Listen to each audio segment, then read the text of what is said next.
Welcome, dear listener, to a journey through stone and magic, through shadow and candlelight, through corridors that have witnessed 1,000 years of secrets and wonder.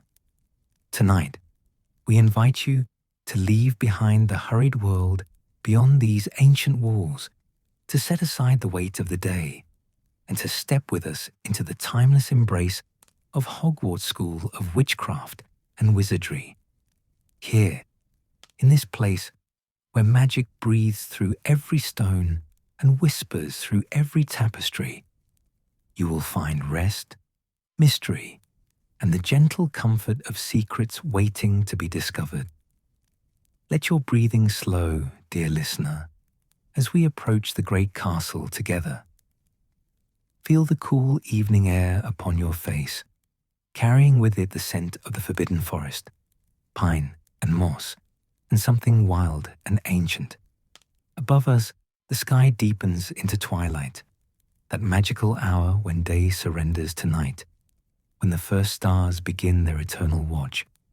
And there, rising before us like a dream made solid, stands Hogwarts Castle, its countless towers and turrets reaching toward the heavens, its windows glowing with warm, golden light that promises sanctuary and wonder in equal measure. The castle sits upon its rocky prominence, as it has for centuries uncounted, overlooking the dark mirror of the Black Lake, watching over the grounds with the patient benevolence of a guardian who has seen generations come and go. From this distance, you can see how the architecture seems to defy simple logic.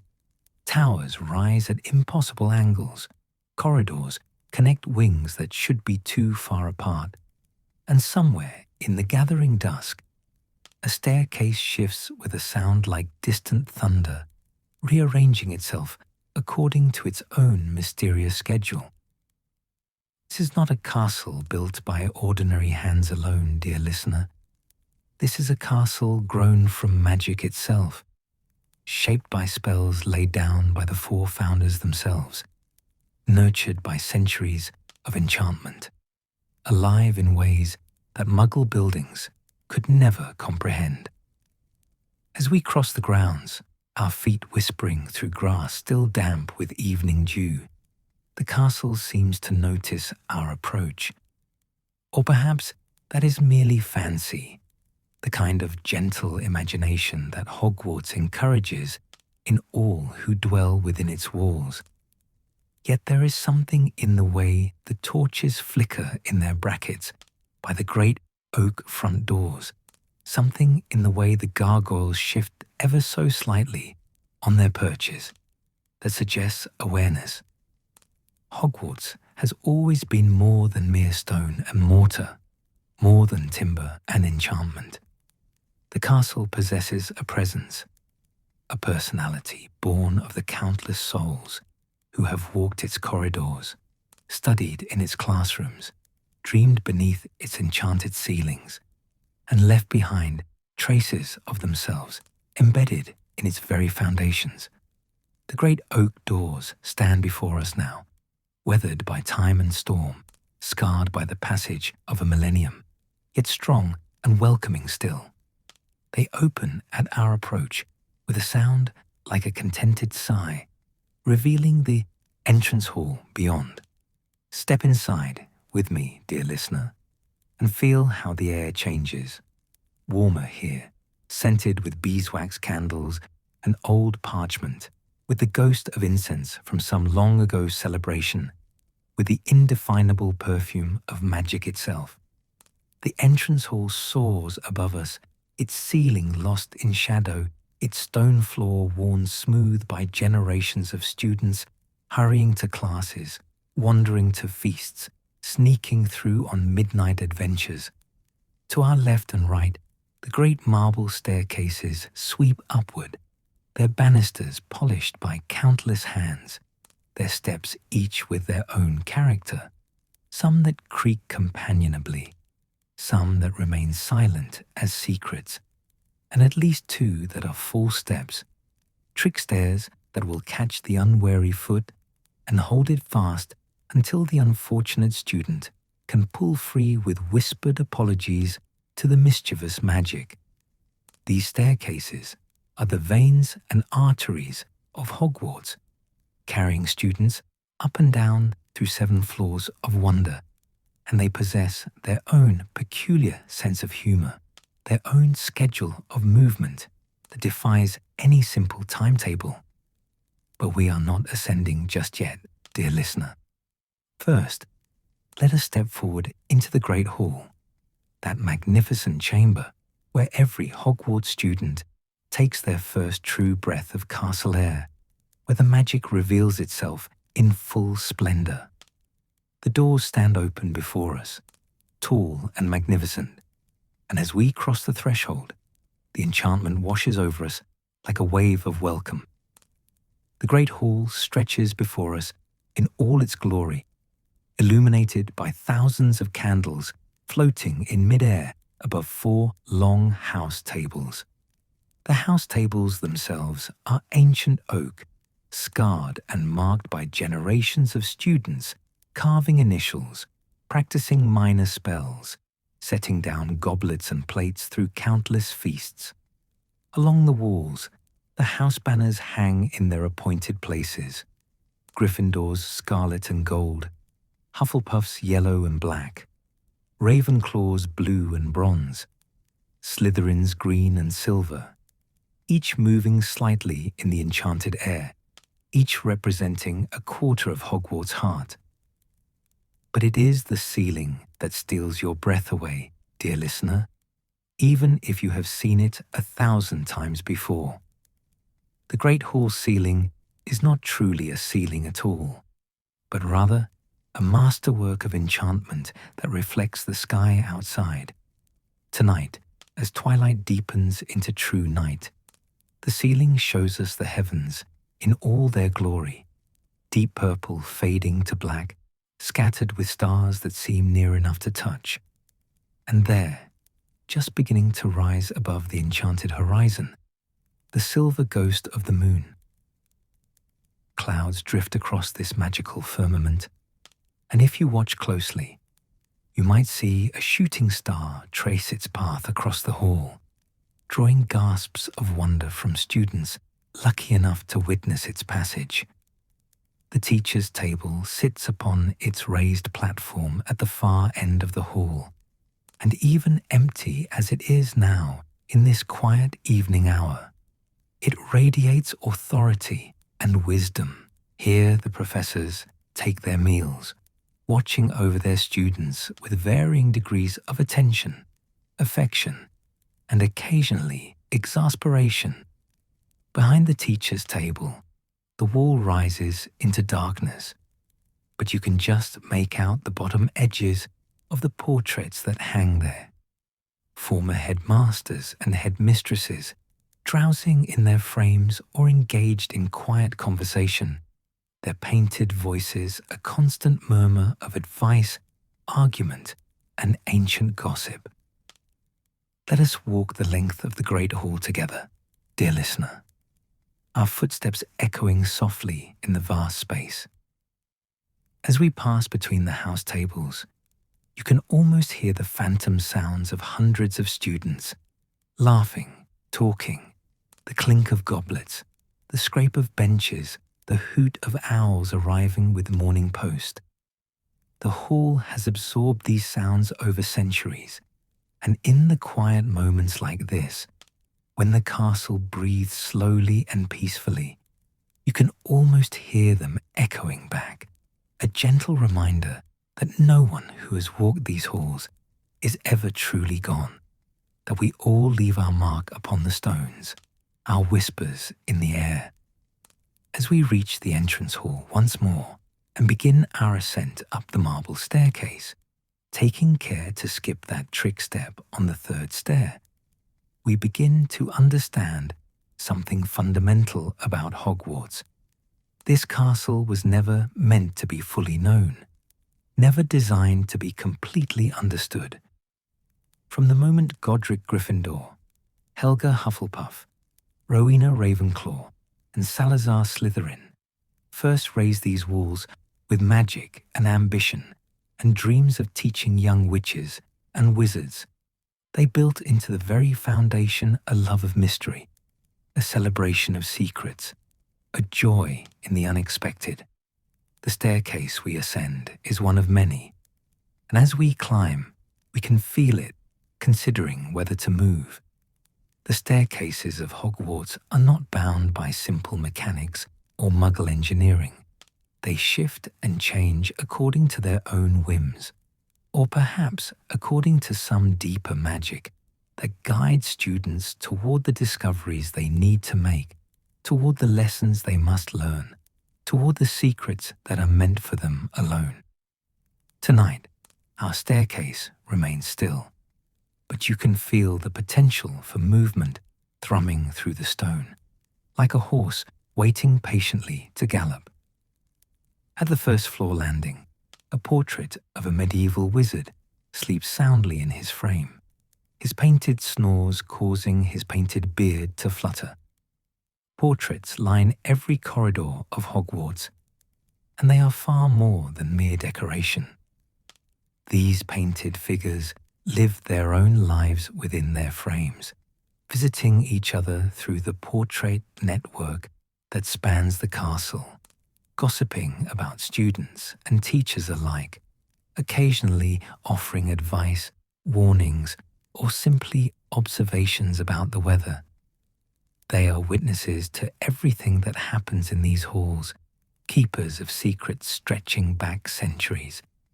And if you know how to ask politely, they might share stories that no history book has ever recorded. We continue our climb, passing the second floor where a suit of armor stands eternal guard, its empty helmet turning slightly as we pass. A soft metallic creak, the only sound of its movement. The suits of armor throughout Hogwarts are another of the castle's peculiar inhabitants. Not quite alive, not quite inanimate, existing in that liminal space where magic makes all things possible.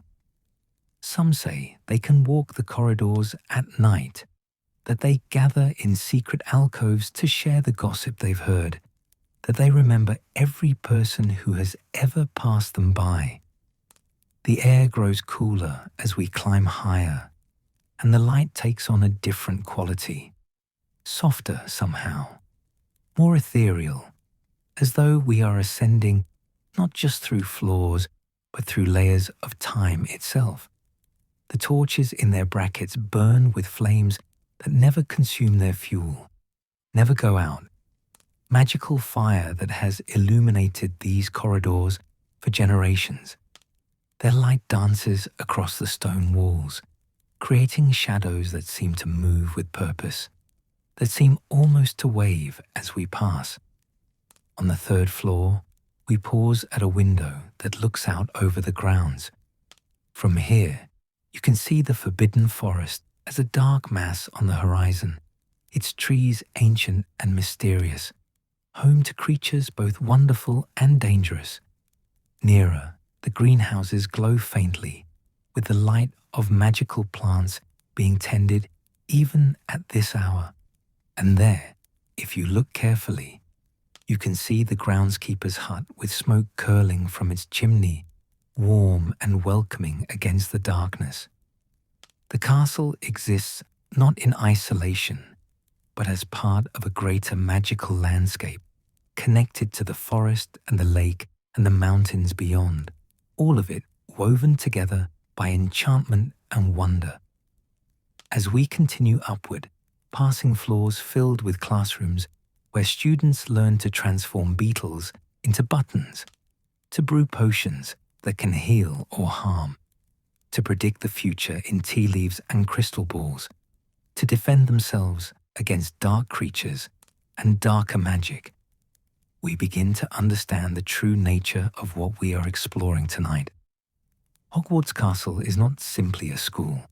It is a repository of magic, a living library of secrets, a maze of mysteries that reveals itself slowly to those with patience and curiosity. Every corridor we might explore branches into 3 more. Every door we might open leads to a room that contains another door, another passage, another secret waiting to be discovered. There are rooms that appear only on certain nights of the year, staircases that lead nowhere but are nonetheless important, corridors that exist in one moment and vanish in the next. The castle shifts and changes, not randomly, but according to a logic all its own, a magic so deeply embedded in the stones that even the most powerful wizards cannot fully map or understand it. This is why we have come tonight, dear listener. In the chapters that follow, we will walk together through candlelit corridors toward the castle's most intriguing mysteries. We will seek out the room of requirement, that impossible chamber that becomes whatever its finder needs most desperately. We will trace the paths of secret passages that thread through the walls like capillaries, known only to the most adventurous souls. We will climb to forgotten towers where dust motes dance in shafts of moonlight, and descend to chambers where ancient magic still pulses with slow, patient power. But for now, let us simply breathe in the atmosphere of this magnificent place. Let us feel the weight of history and magic that surrounds us. Let us relax into the embrace of these ancient walls. The castle asks nothing of you tonight, dear listener, except that you rest, that you dream, that you allow yourself to be transported to a world where magic is real and mysteries are treasures to be cherished rather than puzzles to be solved. As we stand here in a quiet corridor, the last light of day fading from the windows, the torches casting their gentle glow upon centuries-old stone, we are exactly where we need to be. Hogwarts has welcomed countless students through its doors, has sheltered them and taught them and sent them out into the world changed by their time within these walls. Tonight, it welcomes you as well, not as a student, but as an explorer of its secrets, a listener to its whispered stories, a soul seeking rest in the embrace of magic and mystery. The castle settles around us with a sound like a contented sigh, the stones cooling as night deepens, the portraits in their frames beginning their evening routines, the ghosts starting their nightly drifts through corridors they have haunted for centuries. Somewhere above us, a staircase shifts with a gentle rumble. Somewhere below, the house elves in the kitchens prepare for tomorrow's breakfast. Somewhere in the darkness, the castle keeps its secrets safe, waiting for the right moment, the right person, the right question to reveal them. Let us climb the marble staircases together once more, dear listener, our footsteps soft and measured, our breathing calm and peaceful. We ascend through the sleeping castle, past the second floor where Moaning Myrtle's bathroom lies silent in the darkness, past the third floor where the one-eyed witch statue stands guard over her secrets, past the fourth floor with its trophy room gleaming faintly in the moonlight. Higher we climb, past the fifth floor where suits of armor dream metallic dreams, past the sixth floor where ancient tapestries depict magical scenes that shift and change when no one watches.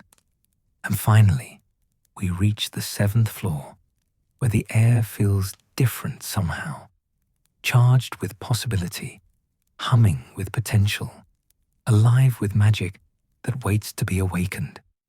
The seventh floor corridor stretches before us, illuminated by torches that burn with steady, patient flame.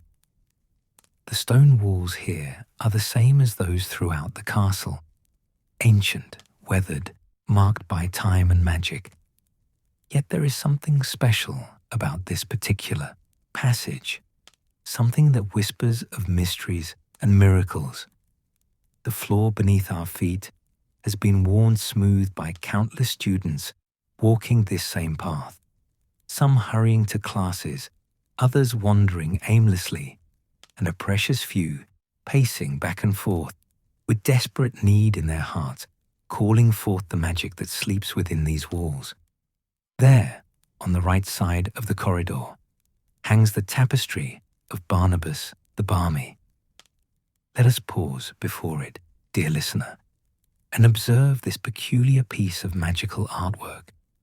The tapestry depicts a medieval wizard, Barnabas himself, with his long beard and pointed hat, attempting to teach a group of trolls to perform ballet. The trolls, massive and confused, lumber about in tutus that seem both ridiculous and oddly touching, their huge feet attempting pirouettes, their club-like arms raised in approximations of graceful positions. Barnabas conducts their efforts with a wand, his painted face showing endless patience and optimism, though his task appears eternally doomed to failure. The trolls occasionally shift within the tapestry, taking stumbling steps, scratching their heads in bewilderment, and the whole scene possesses a gentle humor that makes you smile, even as you recognize the futility of the poor wizard's endeavor. But it is not the tapestry itself that concerns us tonight, dear listener, remarkable though it may be. It is what lies opposite this amusing scene, across the corridor where the stone wall appears entirely solid, entirely ordinary, entirely unremarkable. Yet this wall, which seems no different from any other in Hogwarts, holds within it the potential for infinite rooms, endless possibilities, limitless magic. This is where the room of requirement hides, waiting for those who truly need it, who seek it with genuine desperation or sincere purpose. The magic of the room of requirement is ancient and profound, woven into the very foundations of Hogwarts by founders who understood that a school must be able to adapt to the needs of its students, that sometimes what is required cannot be predicted or planned for, that true education means providing not just what you think students need, but what they actually require in moments of crisis, confusion, or discovery. The room doesn't appear for idle curiosity or casual interest. It manifests only for genuine need, for desperate seeking, for hearts that cry out for sanctuary, for practice space, for hiding places, for whatever cannot be found elsewhere in the castle's 7 floors and countless chambers. To call forth the room of requirement, dear listener, one must walk past this section of wall 3 times, concentrating intensely on what is needed, not wanted, needed. The room knows the difference. It responds to necessity, to urgency, to the sincere requirements of the heart rather than the casual desires of the mind. And so, let us walk together now, pacing slowly back and forth before the blank stone wall, our thoughts focused, our need sincere. We walk once, our footsteps echoing softly in the quiet corridor. In our mind's eye, we picture what we require, perhaps a place of absolute peace, a sanctuary from the world's concerns, a chamber designed for rest and reflection and gentle dreaming. The wall remains solid as we pass, but you can feel something stirring, some magic awakening from its patient sleep, considering our request. We turn and walk again, our second passage before the wall, our need crystallizing into sharper focus. We require a place of safety and comfort, a room that understands the need for rest, for peace, for the gentle embrace of magic that soothes rather than challenges. The air seems to shimmer slightly, though perhaps that is merely the torchlight playing tricks, or perhaps it is the room beginning to consider, to form, to manifest, And now, dear listener, we walk a third time, our concentration complete, our need undeniable. We require a space that welcomes weary travelers, that offers sanctuary to those seeking the castle's secrets, that provides exactly what is needed in this moment. A place to rest, to explore, to understand the mysteries of Hogwarts through gentle discovery rather than frantic searching. As we complete our third passage, something remarkable happens. The solid stone wall begins to change, to shift, to transform. A door appears where no door existed moments before, not materializing suddenly with a flash and a bang, but rather emerging gradually, naturally, as though it had always been there, and we had simply failed to notice it until this moment. The door is made of ancient oak, its surface carved with subtle patterns that seem to shift in the torchlight, its handle wrought from brass that glows with a warm, welcoming light. Let us open this door together, dear listener, and step inside to discover what the room of requirement has created for us tonight. The handle turns smoothly beneath our touch, and the door swings open with barely a whisper of sound, revealing the chamber beyond. The room that greets us is perfect in ways that defy simple description. It is not vast. The room of requirement never shows off, never creates more space than is truly needed, but it is precisely the right size for comfort and exploration. The walls are lined with shelves containing books about Hogwarts history, its mysteries, its hidden places, volumes that seem to have been selected specifically for our journey tonight. Soft armchairs are scattered throughout the space, each positioned near a window that looks out over different views of the castle grounds.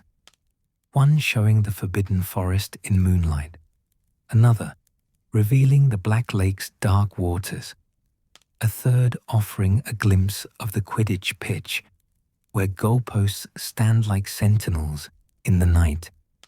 The lighting in the room comes from dozens of candles that float lazily through the air, their flames steady and warm, never dripping wax, never guttering in draughts, providing illumination that soothes rather than strains the eyes. The floor is covered with thick carpets in deep blues and soft silvers, patterns woven into their fabric that seem to depict constellations, or perhaps maps of the castle's corridors, or perhaps both simultaneously. In one corner, a fireplace crackles with welcoming flames, the wood inside burning with that eternal magical fire that provides warmth and comfort without ever being consumed. But what makes this manifestation of the room of requirement truly special, dear listener, is how it feels. The very air seems to embrace you as you step inside, seems to whisper that you are safe here, that you are welcome, that this space exists solely for your benefit and comfort. The room radiates peace, exudes tranquility, offers sanctuary in ways that transcend mere physical comfort. This is a place where worries fade, where anxiety loosens its grip, where the soul can rest and breathe and simply be. Let us settle into one of these comfortable armchairs, dear listener, the one nearest the window overlooking the lake, as we sink into the cushions, perfectly soft, perfectly supportive, as though they had been crafted specifically for this moment. We can gaze out at the moonlit waters and reflect upon the remarkable nature of this magical chamber. The room of requirement has served countless purposes throughout Hogwarts' long history. It has appeared as a bathroom when someone desperately needed one, complete with chamber pots that would put even the prefect's facilities to shame. It has manifested as a practice space for Dumbledore's army, that brave group of students who defied unjust authority and learned defensive magic in secret, the room providing them with practice dummies, spell books, and cushions to soften their falls as they practiced stunning spells and shield charms. The walls still remember the determination in their faces, the fear and courage mixed in equal measure, the friendships forged in that crucible of resistance. The room has appeared as a hiding place for objects that needed to be concealed from the world. Thousands upon thousands of items hidden over centuries, stacked and piled in towering heaps, creating a cavern of lost and hidden things. Broken wands rest beside ancient tomes. Shattered prophecy orbs lie near forgotten love letters. Magical instruments that no one remembers how to use gather dust alongside contraband confiscated by long-dead teachers. This manifestation of the room became known to some as the Room of Hidden Things, a repository of secrets that stretched on seemingly forever, a labyrinth of the lost and discarded. Professor Trelawney herself found sanctuary here when she was briefly dismissed from her teaching position, the room providing her with somewhere to hide her precious sherry bottles, somewhere to nurse her wounded pride and genuine gift for divination away from mocking eyes. The room understood her need for privacy, for dignity, for a space where she could be herself without judgment or scrutiny. And there have been darker uses too, though even these the room accommodated because need is need, regardless of the intention behind it. The vanishing cabinet that once stood in this room connected to its twin in Borgin and Berks, creating a passage that would eventually bring danger into the castle's heart. Yet the room provided it when it was needed, because that is what the room does. It responds to genuine need without judging whether that need serves light or darkness. But tonight, dear listener, the room has manifested for gentler purposes, for peaceful exploration, for the simple human need to understand and to rest. The books on the shelves around us contain knowledge about every secret passage in the castle, every hidden chamber, every mystery that Hogwarts holds within its ancient walls. We could spend lifetimes reading these volumes, tracing the castle's secrets through carefully documented accounts, through hand-drawn maps, through testimonies of students and teachers who discovered wonders in unexpected places. Yet there is something more important happening here tonight than mere research or discovery. The Room of Requirement is teaching us something profound about the nature of Hogwarts itself, about the heart of magic that beats within these stones. This room exists because the founders understood that the greatest magic is not the flashiest spell or the most powerful curse. It is the magic of adaptation, of response, of providing what is truly needed rather than what is simply requested. The room shifts and changes because life shifts and changes, because needs evolve and circumstances transform, because what served yesterday may not serve tomorrow. It appears in different forms because there is no single solution to the infinite variety of human need. No one configuration that can meet every requirement. It remains hidden from casual observers because true magic, true sanctuary, true help must be sought with genuine intent. It cannot be stumbled upon accidentally or claimed without real necessity. As we sit here in this peaceful manifestation of the room, feeling the warmth from the fireplace, hearing the soft crackle of magical flames, watching candlelight dance across the spines of ancient books, we can let ourselves simply rest in the embrace of this remarkable magic. The cushions support us perfectly, adjusting to our weight and posture, without any conscious spell or charm, simply responding to our physical need for comfort.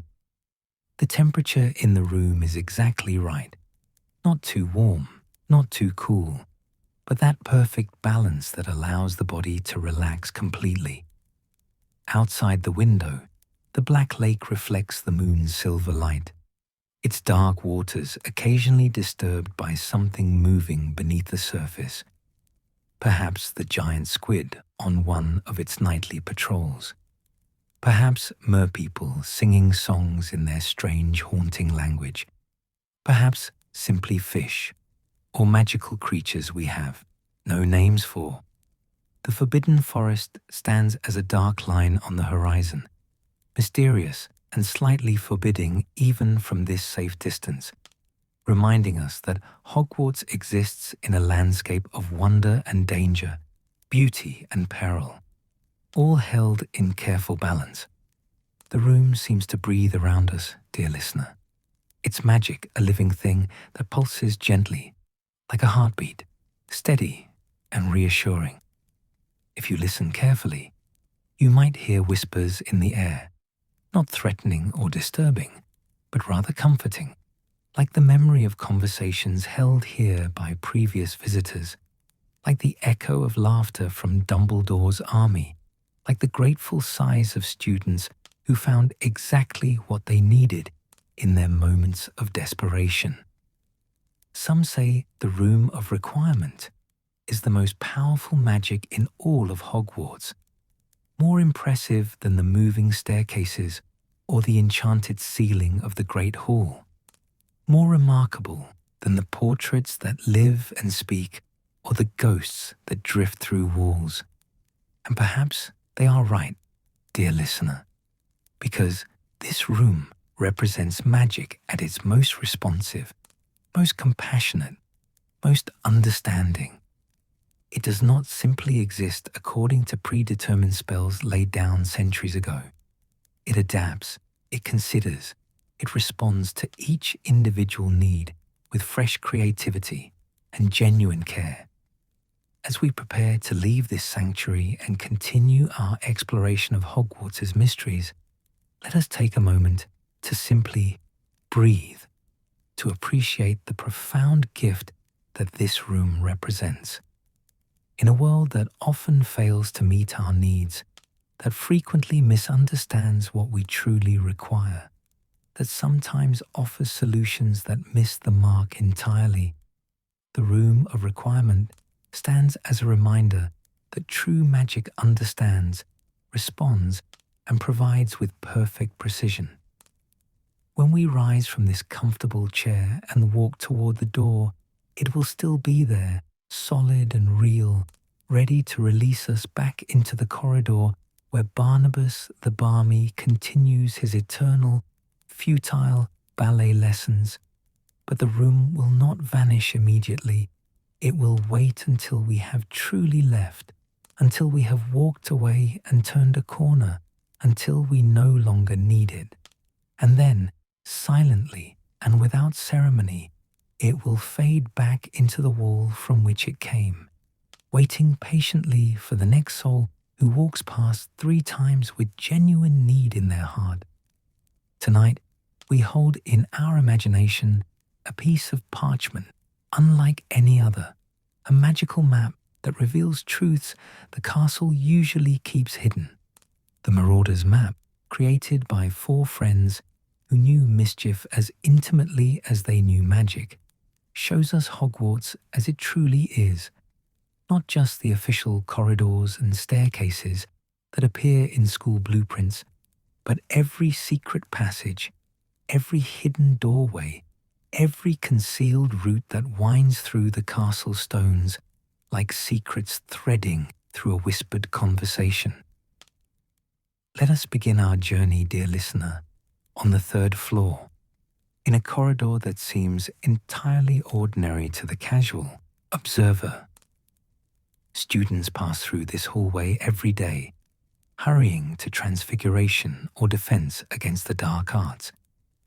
never suspecting that the very walls conceal mysteries beyond their imagining.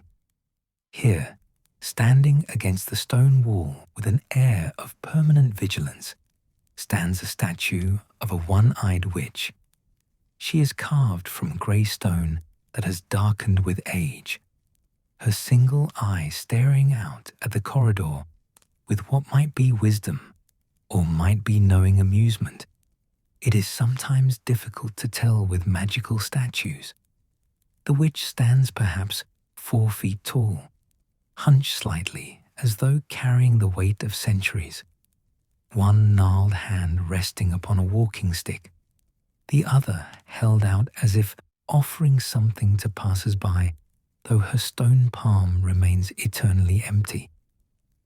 Students walk past her dozens of times without ever truly seeing her, the way we often fail to notice things that have always been there, that seem to be nothing more than decoration, part of the castle's ancient furniture. But those who know, dear listener, those precious few who have discovered her secret, understand that this weathered statue guards one of the most useful passages in all of Hogwarts. To open the passage, one must tap the statue's hump with a wand and speak the word Descendium. The statue responds immediately to the proper command, her hump sliding open to reveal a passageway within, a dark tunnel that descends into the castle's foundations and beyond.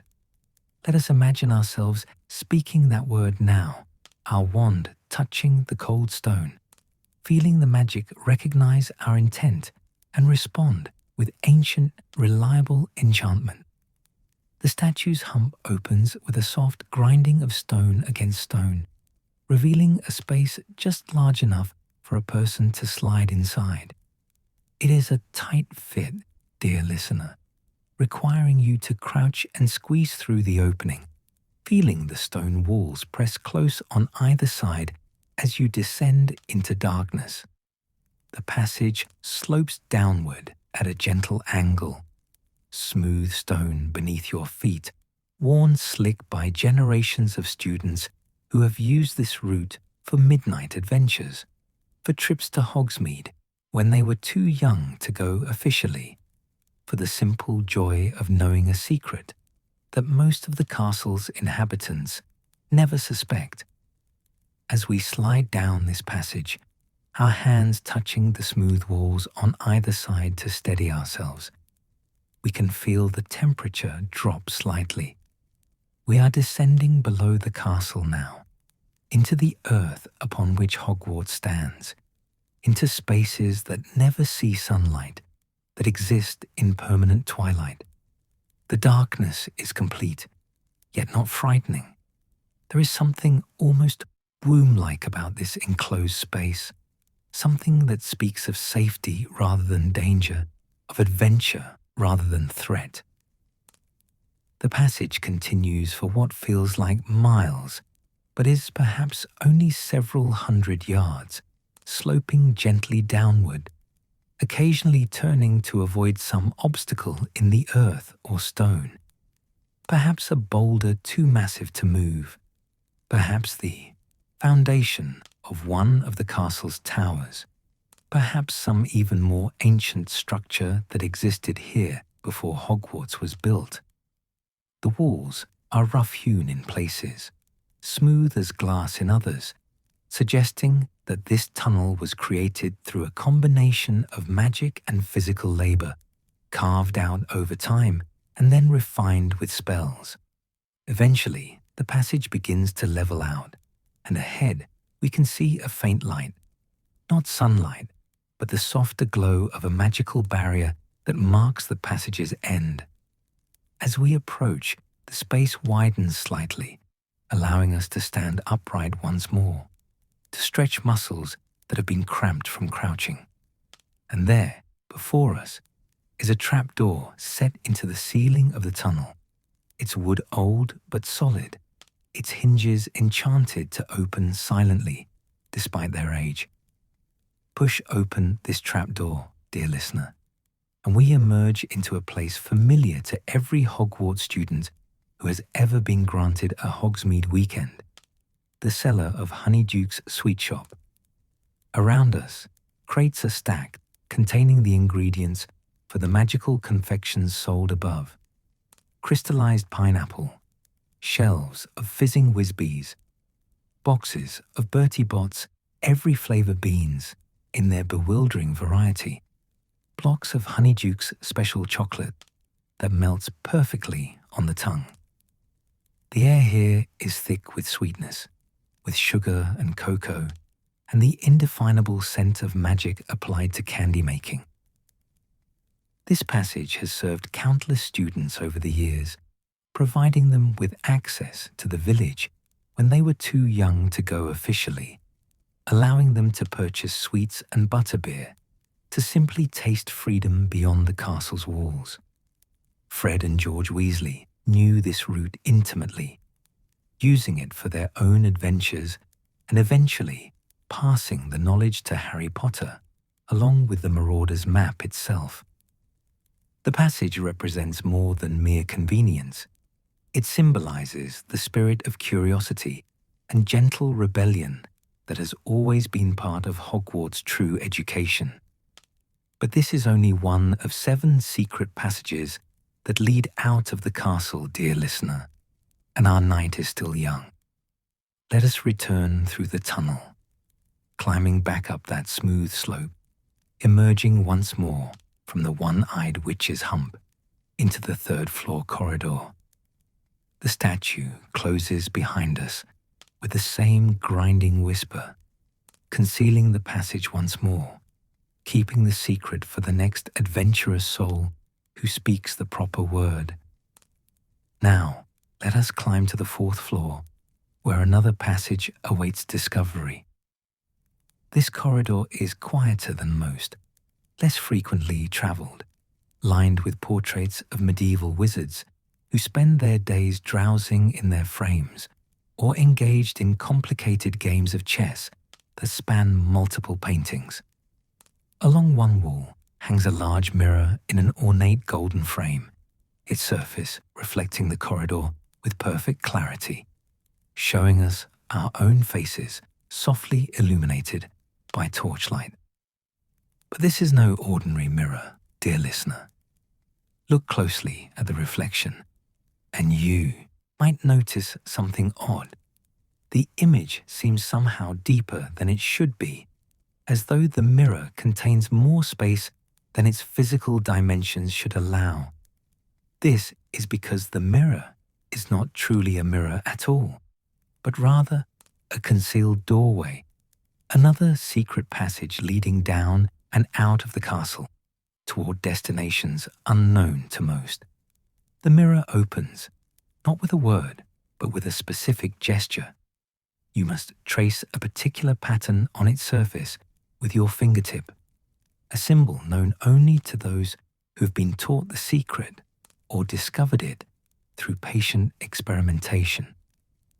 When the correct pattern is traced, the mirror swings outward like a door, its hinges hidden within the ornate frame, revealing a passageway beyond that descends into darkness, much like the tunnel beneath the witch's statue. This passage is slightly wider than the first, allowing you to walk upright, though you must still watch your head in places where the ceiling dips low. The walls here are different, not carved stone, but rather earth held back by ancient magic, roots from the trees above us occasionally breaking through, twisted and gnarled, like fingers reaching down from the world above. The passage smells of earth and age, of underground places where sunlight never reaches, where magic has soaked into the very soil over centuries. As we walk this hidden route, our footsteps muffled by the earthen floor, we can hear the castle above us, the distant sound of staircases moving, of students laughing somewhere far overhead, of the normal life of Hogwarts continuing while we walk beneath it like secrets moving through a dreaming mind. This passage takes us far beyond the castle's walls, emerging eventually near the Shrieking Shack, that haunted building on the outskirts of Hogsmeade that served a very different purpose than most villagers ever suspected. But we need not travel the passage's full length tonight, dear listener. Instead, let us return to the castle, letting the mirror door close behind us with barely a whisper, its surface once more reflecting nothing but the quiet corridor and our own peaceful faces. The secret remains safe, waiting for the next soul who knows where to look and how to ask. Moving through the castle now, climbing higher toward the 5th floor, we encounter yet another hidden doorway, this one concealed behind a painting of trolls in tutus, much like those depicted in the tapestry of Barnabas the Balmy, though these trolls seem even more confused about their ballet positions. The painting hangs in a narrow corridor that most students avoid, having no classrooms or common rooms to draw them here, making it perfect for concealing secrets. The trolls in the painting shift and lumber about, attempting clumsy pirouettes, occasionally colliding with each other in ways that would be comical if they weren't so enormous.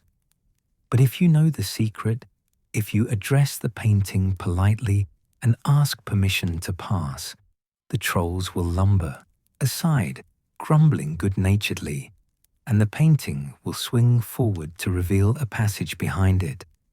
This tunnel is different from the others, narrower, more roughly constructed, with a ceiling so low that even children must crouch to navigate it.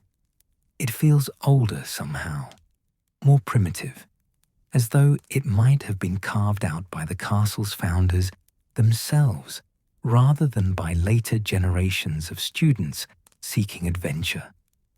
The walls are cold to the touch, perpetually damp, and there is a sense of great weight pressing down from above, reminding us that we are walking beneath tons of stone and earth, that the castle's foundations run deep indeed. Where does this passage lead? Some say it emerges near the Forbidden Forest's edge. Others claim it surfaces in a hidden dell near the Black Lake. And still others insist it connects to a network of even older tunnels that predate Hogwarts itself, carved by ancient peoples for purposes now forgotten. The truth, dear listener, is that some secrets remain mysterious, even to those who know they exist. And perhaps that is as it should be. Not every passage needs to be fully explored, not every mystery completely solved. Let us return once more to the main corridors, allowing the painting of the trolls to swing close behind us, the clumsy dancers resuming their eternal practice.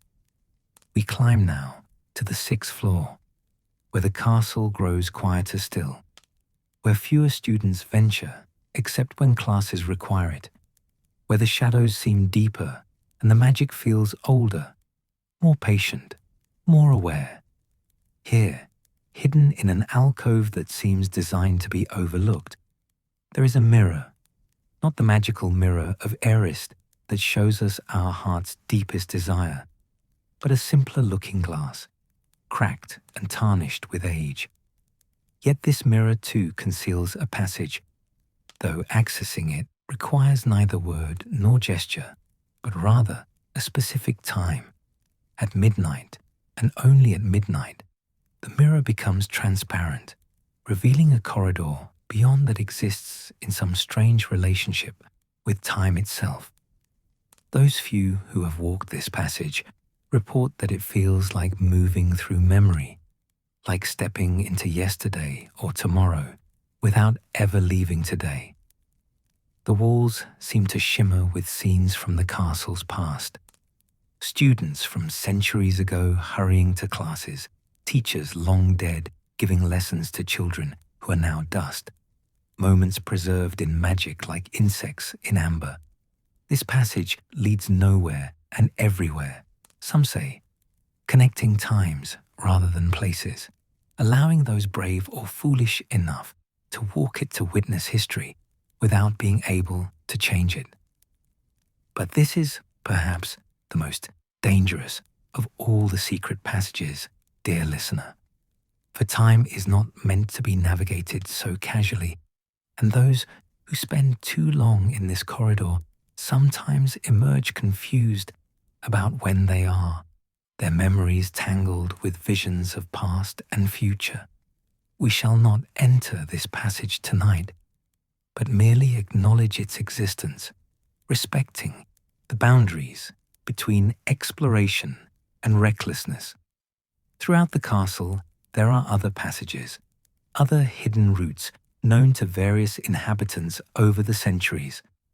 Some are marked on the marauder's map, carefully noted by Messrs. Mooney, Wormtail, Padfoot, and Prongs.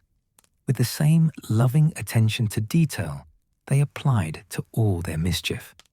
Others remain unknown even to that remarkable document, their secrets kept by the castle itself, revealed only when absolutely necessary or to those with particular gifts for discovery.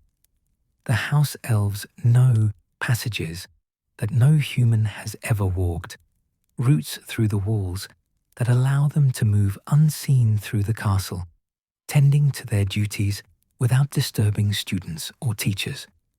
The ghosts drift through walls and floors, unconstrained by physical barriers, yet even they speak of passages they cannot enter, spaces sealed by magic so old and powerful that even death provides no access. Peeves the poltergeist knows routes through the castle that would astound even the most accomplished explorer, using them to appear and disappear at will, to cause mischief in one corridor and then manifest instantly in another tower entirely. Whether these are true passages or simply the strange freedoms granted to beings of pure chaos and magic, none can say for certain. As we stand now in a quiet corridor, the castle settling deeper into its nightly rest, we can reflect upon what these passages mean, dear listener. They represent more than mere shortcuts or routes for rule breaking, more than simple architectural curiosities. These hidden ways speak to the heart of what Hogwarts truly is, a place of secrets and discovery, a castle that rewards curiosity, that offers multiple paths to any destination, that understands the human need for mystery and the soul's desire for hidden knowledge.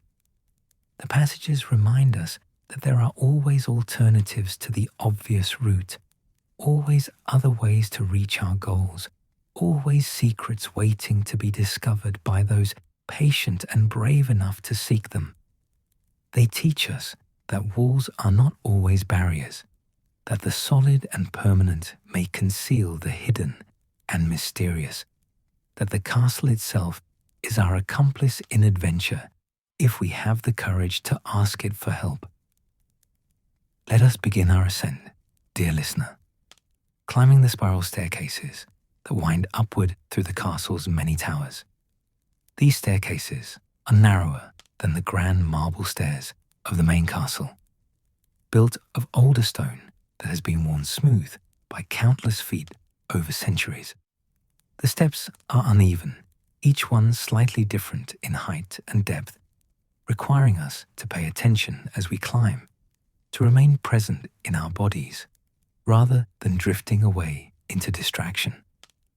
The walls press close on either side, curved and cool to the touch, and every 20 steps or so, a narrow window breaks the stone, offering glimpses of the grounds far below. Our first destination tonight is the Astronomy Tower, the tallest tower in all of Hogwarts, reaching higher than any other spire, its topmost platform open to the sky in all weather, designed for students to observe the heavens and map the movements of planets and stars. As we climb toward it, the air grows thinner, cooler, carrying with it the scent of night and distance, of heights where the earth's concerns seem very far away indeed. The staircase seems endless, winding up and up through the tower's core, past doors that lead to storage rooms filled with telescopes and star charts, past windows that show us the castle's other towers growing smaller as we ascend, past landings where students might pause to catch their breath before continuing their climb. The stone walls here are carved with constellations, ancient wizards having decorated their climb with the very stars they sought to study, so that even the journey upward becomes a lesson in celestial navigation. Finally, we emerge onto the topmost platform, and the night opens around us in all its glory. The astronomy tower's observation deck is a circular space, perhaps 30 feet across, surrounded by a waist-high wall that offers protection while still allowing an unobstructed view of the heavens above and the grounds below. The floor is made of smooth slate that seems almost black in the darkness, though by daylight it shows a deep blue-gray threaded with silver that might be veins of precious metal, or might be more ancient magic worked into the stone itself. Above us, the sky spreads in infinite vastness, unmarred by clouds on this perfect night, showing us the universe in all its breathtaking complexity. The stars shine with a clarity impossible in the modern Muggle world, with its light pollution and industrial haze. Here, in the magical isolation of Hogwarts, the heavens reveal themselves as they did to our ancestors, as they always have to those who take the time to look upward and wonder. The Milky Way stretches across the darkness like a river of light, and if you watch patiently, you might see a meteor trace its brief, brilliant path across the infinite dark.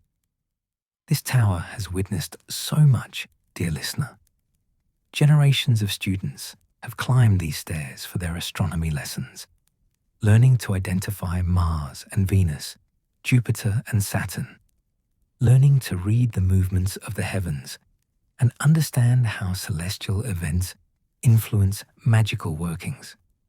Professor Sinistra has taught countless young witches and wizards to use telescopes and star charts to understand that magic exists not just in the earth beneath our feet, but in the vast cosmos stretching endlessly above our heads. But the tower has seen more than mere lessons. It has been a meeting place for lovers who sought privacy beneath the stars, who found romance in the vastness of the night sky, who whispered promises while constellations wheeled slowly overhead. It has been a refuge for troubled souls who climbed here seeking perspective, finding comfort in the reminder that their problems, however large they seemed, were tiny beneath the infinite heavens. And it has been a place of tragedy too, though we need not dwell on darkness, sufficient to acknowledge that great heights have witnessed both great joys and great sorrows throughout the castle's long history. Let us stand here for a moment, dear listener, feeling the night breeze on our faces, cool and gentle, carrying with it the scent of the forbidden forest and the lake far below. From this height, we can see the entire castle spread beneath us, other towers rising like fingers reaching toward the stars, courtyards deep in shadow, windows glowing with warm light where students study late or house elves tend to their endless duties. Beyond the castle, the grounds stretch away into darkness, the forbidden forest a black mass on the horizon, the lake reflecting starlight like a mirror laid flat upon the earth. There is something profoundly peaceful about being up this high, removed from the everyday concerns of castle life, suspended between earth and heaven, between the solid reality of stone beneath our feet and the infinite mystery of space above our heads. The tower seems to exist outside of normal time, a place where hours can pass like minutes, or minutes stretch into hours, where the ordinary rules of the world feel suspended, where we can simply be present in the moment, breathing the night air, watching the eternal dance of the cosmos. But we must eventually descend, dear listener, for there are other towers and chambers waiting for our exploration. Let us make our way carefully down the spiral stairs, our hands trailing along the cool stone walls, our feet finding each uneven step with practiced care. Down we go, leaving the stars behind but carrying their peace with us, that sense of vastness and perspective that comes from standing beneath the infinite sky. Our next destination takes us to the opposite end of the castle, to the North Tower, which houses a very different kind of observation and study. Here, we climb another spiral staircase, though this one is shorter, wider, ending in a silver ladder that leads up through a trapdoor into Professor Trelawney's divination classroom. Even approaching this tower, we can smell the distinctive scent that permeates its upper reaches, incense and perfume, thick and slightly cloying, designed to aid in achieving the proper mystical state for prophecy and vision. Pushing open the trapdoor, which opens smoothly despite its apparent age, held by careful spells, we emerge into a space that seems to exist in permanent twilight. The divination classroom is circular, like so many tower rooms, but where the astronomy tower was open to the sky, this chamber is enclosed, its windows draped with scarves and shawls in deep reds and purples, filtering the light into a perpetual dusk that supposedly aids the inner eye. Small, circular tables are scattered throughout the space, each surrounded by armchairs upholstered in chintz, their cushions sagging with use, comfortable despite their shabby appearance. The walls are covered with shelves holding the tools of divination, crystal balls that catch and reflect the dim light in strange ways, packs of tarot cards worn soft with handling, teacups in endless variety waiting to hold the leaves that will reveal the future. Books on dream interpretation, palmistry, crystal gazing, and reading the future in everything from fire to water to the flight patterns of birds fill every available space. The air is heavy not just with incense, but with expectation, with the weight of prophecies spoken and unspoken, with the constant human desire to know what tomorrow will bring. Professor Trelawney's private chambers are accessible through a door at the back of the classroom, and while we shall not intrude upon her privacy, we can imagine them. More scarves, more shawls, more shelves of sherry bottles hidden among the mystical paraphernalia, a bed draped with fabrics that filter even moonlight into something mysterious and portentous. She dwells in this tower, much as a Sibyl might have dwelt in her cave, removed from the ordinary world, steeped in atmosphere conducive to seeing beyond the present moment. Whether one believes in divination or dismisses it as elaborate nonsense, there is something undeniably atmospheric about this tower, something that encourages contemplation of time and fate, of destiny and free will, of whether the future is written in the stars and tea leaves, or whether we write it ourselves through our choices and actions. The tower itself seems to exist slightly out of phase with normal reality, as though all the attempts at prophecy and vision have thinned the barrier between present and future, making time itself behave strangely within these walls. Descending once more, leaving the incense-thick air behind, we find ourselves drawn now not to another tower, but downward into the depths of the castle where abandoned chambers wait in patient silence. Let us make our way to the second floor, to a bathroom that most students avoid, where the ghost of moaning Myrtle dwells in eternal misery and occasional vindictive mischief. The bathroom is easy to identify even before entering. The sound of running water is constant, taps left perpetually open by a ghost who finds comfort in flooding and inconvenience. The door, marked with a crude sign warning of it being out of order, swings open with a creak that echoes in the empty corridor. Inside, the bathroom is large and gloomy, lined with cracked mirrors that reflect our candlelight in fractured, distorted ways. The floor is often covered with water from the overflowing sinks and toilets, requiring careful navigation to avoid soaking one's feet. The bathroom itself is unremarkable in most ways, a typical school facility, though clearly old and long neglected, its fixtures tarnished, its tiles cracked, its wooden stall doors hanging slightly askew on rusty hinges. But this bathroom holds secrets far beyond its appearance. One of these sinks, identical to all the others save for a tiny snake etched into its copper tap, conceals the entrance to the Chamber of Secrets itself, that legendary space created by Salazar Slytherin 1,000 years ago, designed to house a monster that would purge the school of those he deemed unworthy. To open the entrance requires speaking parcel tongue, the language of serpents, commanding the sink to reveal its secrets.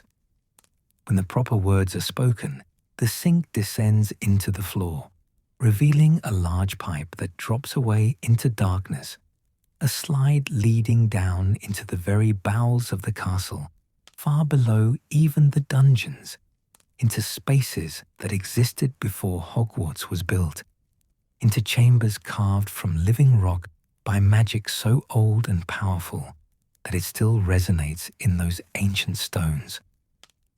We shall not venture down that pipe tonight, dear listener, for the Chamber of Secrets deserves its own story, its own exploration in proper detail. But standing here in this abandoned bathroom, knowing what lies beneath our feet, we can feel the weight of history, the layers upon layers of secrets that Hogwarts contains. This bathroom that seems so ordinary, so forgettable, conceals one of the castle's greatest mysteries, proving once again that Hogwarts delights in hiding wonders in the most unexpected places. Myrtle herself is absent tonight, perhaps flooding bathrooms elsewhere in the castle, perhaps visiting the prefect's bathroom, where she sometimes spies on students taking baths, perhaps simply drifting through the pipes that connect all of Hogwarts plumbing, in a network only ghosts can fully navigate. Her absence makes the bathroom feel even more abandoned, more forgotten, a space that exists in the castle, but is largely ignored by its living inhabitants, left to decay slowly, while the rest of Hogwarts bustles with life and learning. Let us leave this melancholy place and climb once more, making our way toward the fourth floor, where the trophy room stands in polished glory, and near it, a series of disused classrooms that gather dust in peaceful obscurity.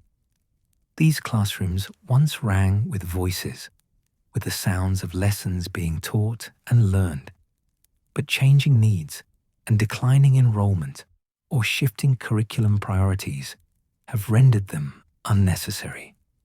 Now they sit empty, their desks covered with dust sheets, their blackboards still showing the faint traces of equations or spells written decades ago, their windows looking out on views that no one regularly sees anymore. One such classroom in particular draws our attention tonight, a spacious room on the 4th floor that once served for transfiguration practice, its walls still bearing scorch marks from spells gone wrong, its floor showing grooves where desks once stood in neat rows. The room is not entirely empty.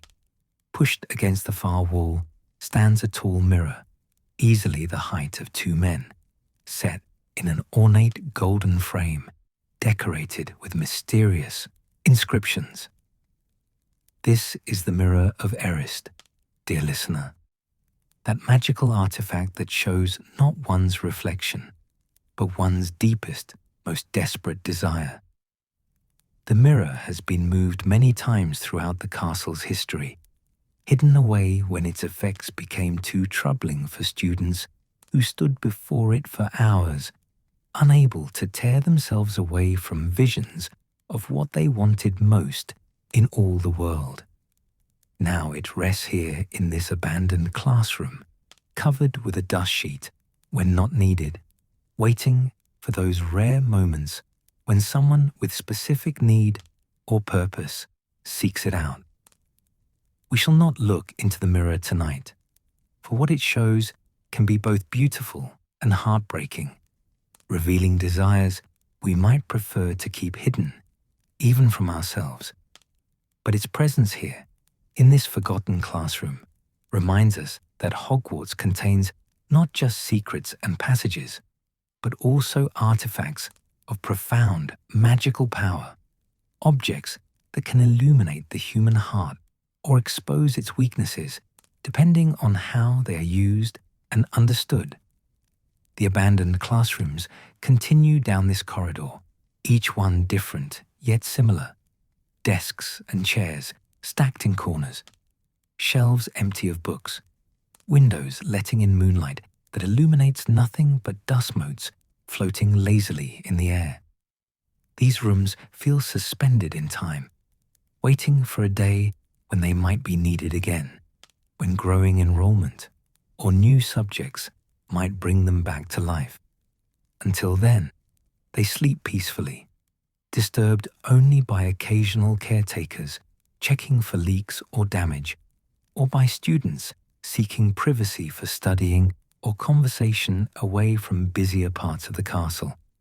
In one room, someone has left behind a chess set, its pieces frozen mid-game, black and white wizards standing on their squares, waiting for the next move that will never come.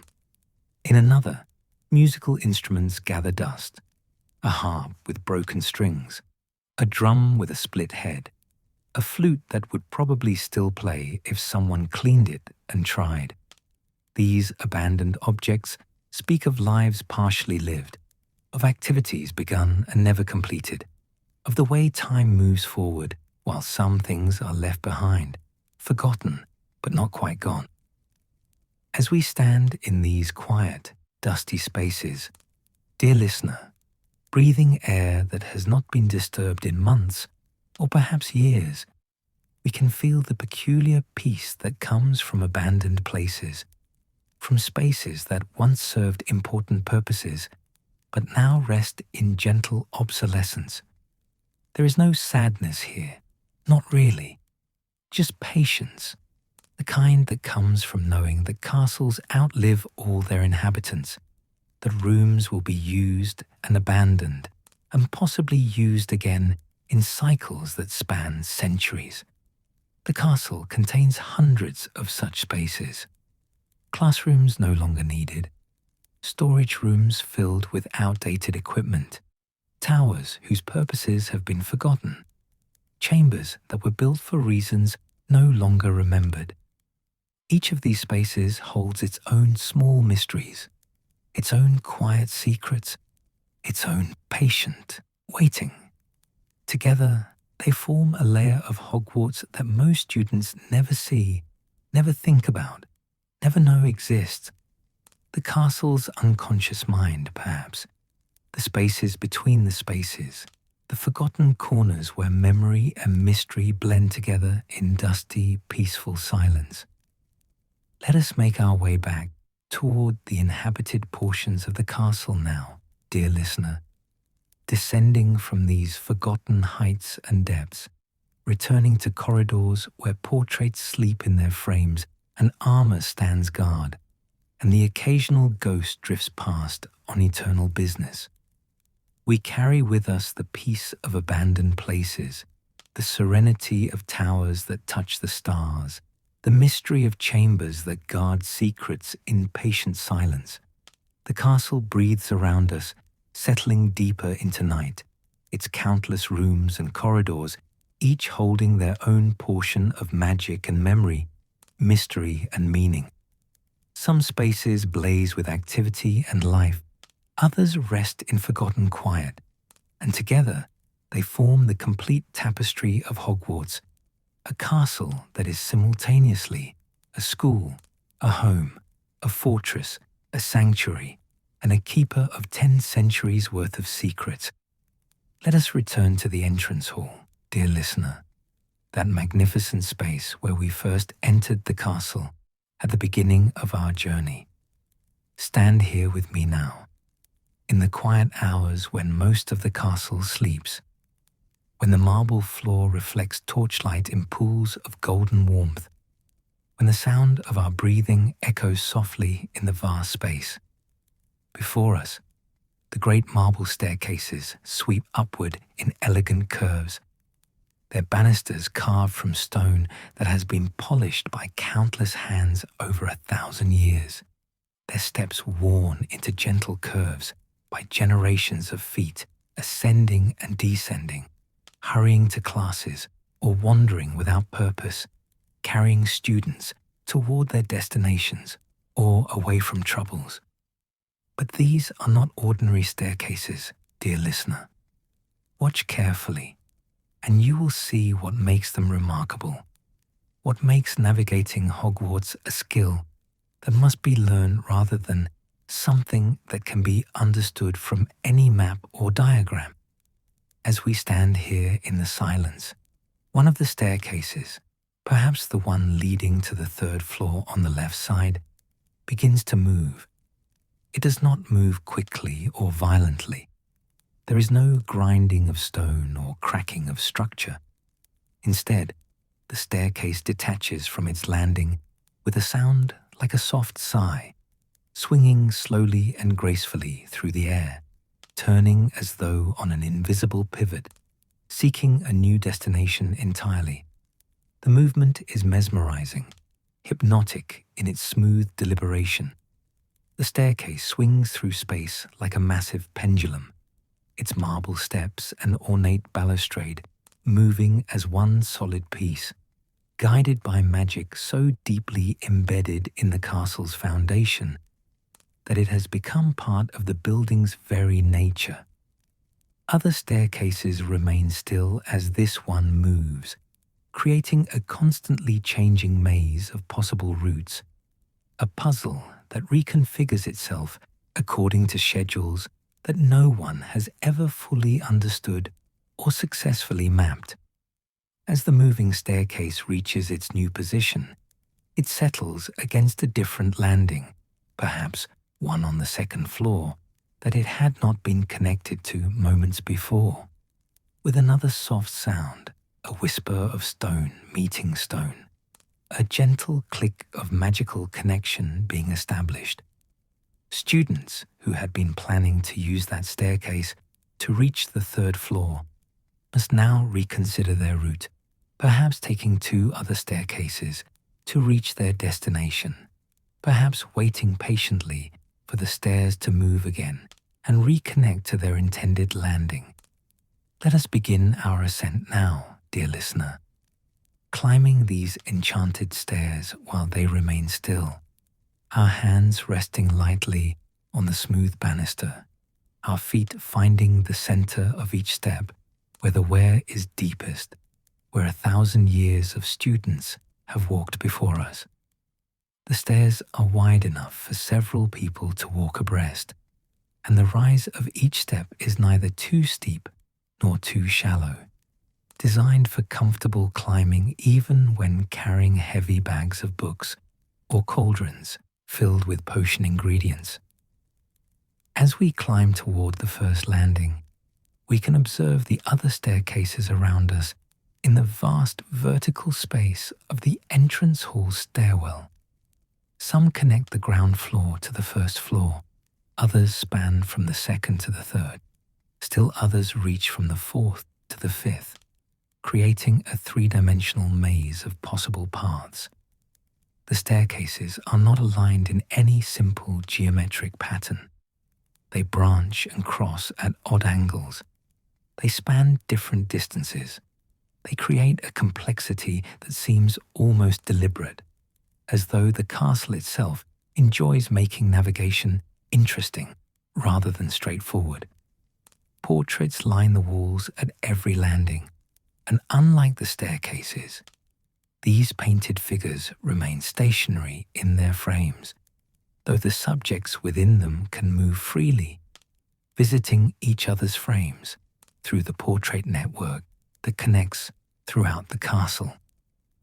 An elderly wizard in one portrait watches us climb with mild interest, his painted eyes following our progress. In another frame, a medieval witch sleeps soundly, her painted snores causing her painted cat to twitch its whiskers in annoyance. The portraits have witnessed countless students navigating these staircases over centuries, have seen the stairs move in every possible configuration, have observed the frustration of first years trying to reach their common rooms, and the casual competence of seventh years who know how to time their movements to catch staircases mid-swing. We reach the first floor landing and pause to catch our breath, though the climb has not been particularly strenuous. From here, we can look both up and down, seeing the entrance hall below us with its vast floor and the staircases above us continuing their ascent toward the upper floors. A suit of armor stands guard at this landing, its empty helmet turned slightly toward the stairs as though eternally vigilant against threats that might ascend from below. The armor is ornate, decorated with engravings of magical creatures, dragons and phoenixes, unicorns and hippogriffs, worked into the metal with such skill that they seem almost alive in the flickering torchlight. Let us address this armor politely, dear listener, for though it is not truly alive, the suits of armor throughout Hogwarts possess a kind of awareness, a presence that responds to courtesy and occasionally to need. Good evening, we might say softly, and if we are very attentive, we might hear the faintest creak of metal in response, the armor acknowledging our greeting in the only way it can. The suits of armor are more than mere decoration. They are guardians and witnesses, keeping watch over the castle's corridors and staircases, observing all who pass, remembering in their own fashion, though they cannot speak, of what they have seen. As we continue climbing toward the second floor, we must be more careful now, more attentive, for there are trick steps scattered throughout the staircase system, steps that appear solid but will trap an unwary foot, holding it fast until the student can pull free, often leaving behind a shoe in the process. The trick steps serve no apparent purpose beyond mischief. They do not guard anything, do not prevent access to any particular location, do not seem to operate on any schedule. They simply exist. Another example of Hogwarts' peculiar sense of humor, its delight in keeping even the most mundane activities like climbing stairs interesting and unpredictable. There, the seventh step from the bottom of this particular flight. Watch carefully, and you can see it looks slightly different from the others, perhaps a shade lighter, perhaps with a different pattern in its grain. Step over it carefully, dear listener, or step to the very edge where it seems more solid. Students learn through experience which steps are false, though the stairs occasionally change Which ones are tricks, keeping everyone appropriately vigilant? There is something almost affectionate about these trick steps, as though the castle is gently teasing its inhabitants, reminding them not to become too complacent, too confident in their knowledge of its ways. The second floor landing opens onto a corridor lined with portraits of famous witches and wizards from the medieval period, all in elaborate robes, all looking suitably serious and important in their painted dignity. From here, multiple staircases led in different directions, one toward the third floor directly ahead, another branching left toward the North Tower, a third curving right toward the opposite side of the castle. The architecture here becomes more complex, more three-dimensional, as though we have entered not just a building, but a maze that extends through space in ways that challenge ordinary geometric understanding. We choose the staircase leading straight ahead, climbing toward the third floor, but as we begin our ascent, we feel the stairs shift beneath our feet. Not dangerously. The staircases never move so quickly or suddenly as to throw anyone off balance, but definitely, deliberately, the entire structure beginning its slow swing away from the third floor landing we had been approaching, turning instead toward a different destination. There is nothing to do but continue climbing and see where the staircase decides to take us, trusting in the castle's judgment, in the magic that has guided these movements for 1,000 years, without ever dropping anyone into the void. The staircase completes its swing, settling against a landing on the opposite side of the shaft, connecting now to the fourth floor instead of the third. We step off onto this new landing, finding ourselves in a corridor we had not intended to visit, but the detour is not unwelcome. This is part of navigating Hogwarts, part of living within its walls, accepting that the castle sometimes has its own ideas about where you should go, trusting that these changes of plan might lead to unexpected discoveries or necessary detours that serve purposes you cannot yet understand. From this fourth floor landing, we can look down through the railings into the vast vertical space of the stairwell, seeing other staircases moving far below us, students from earlier in the evening becoming mere dots moving through the space, torches providing points of light against the darkness. The scale is impressive, almost dizzying.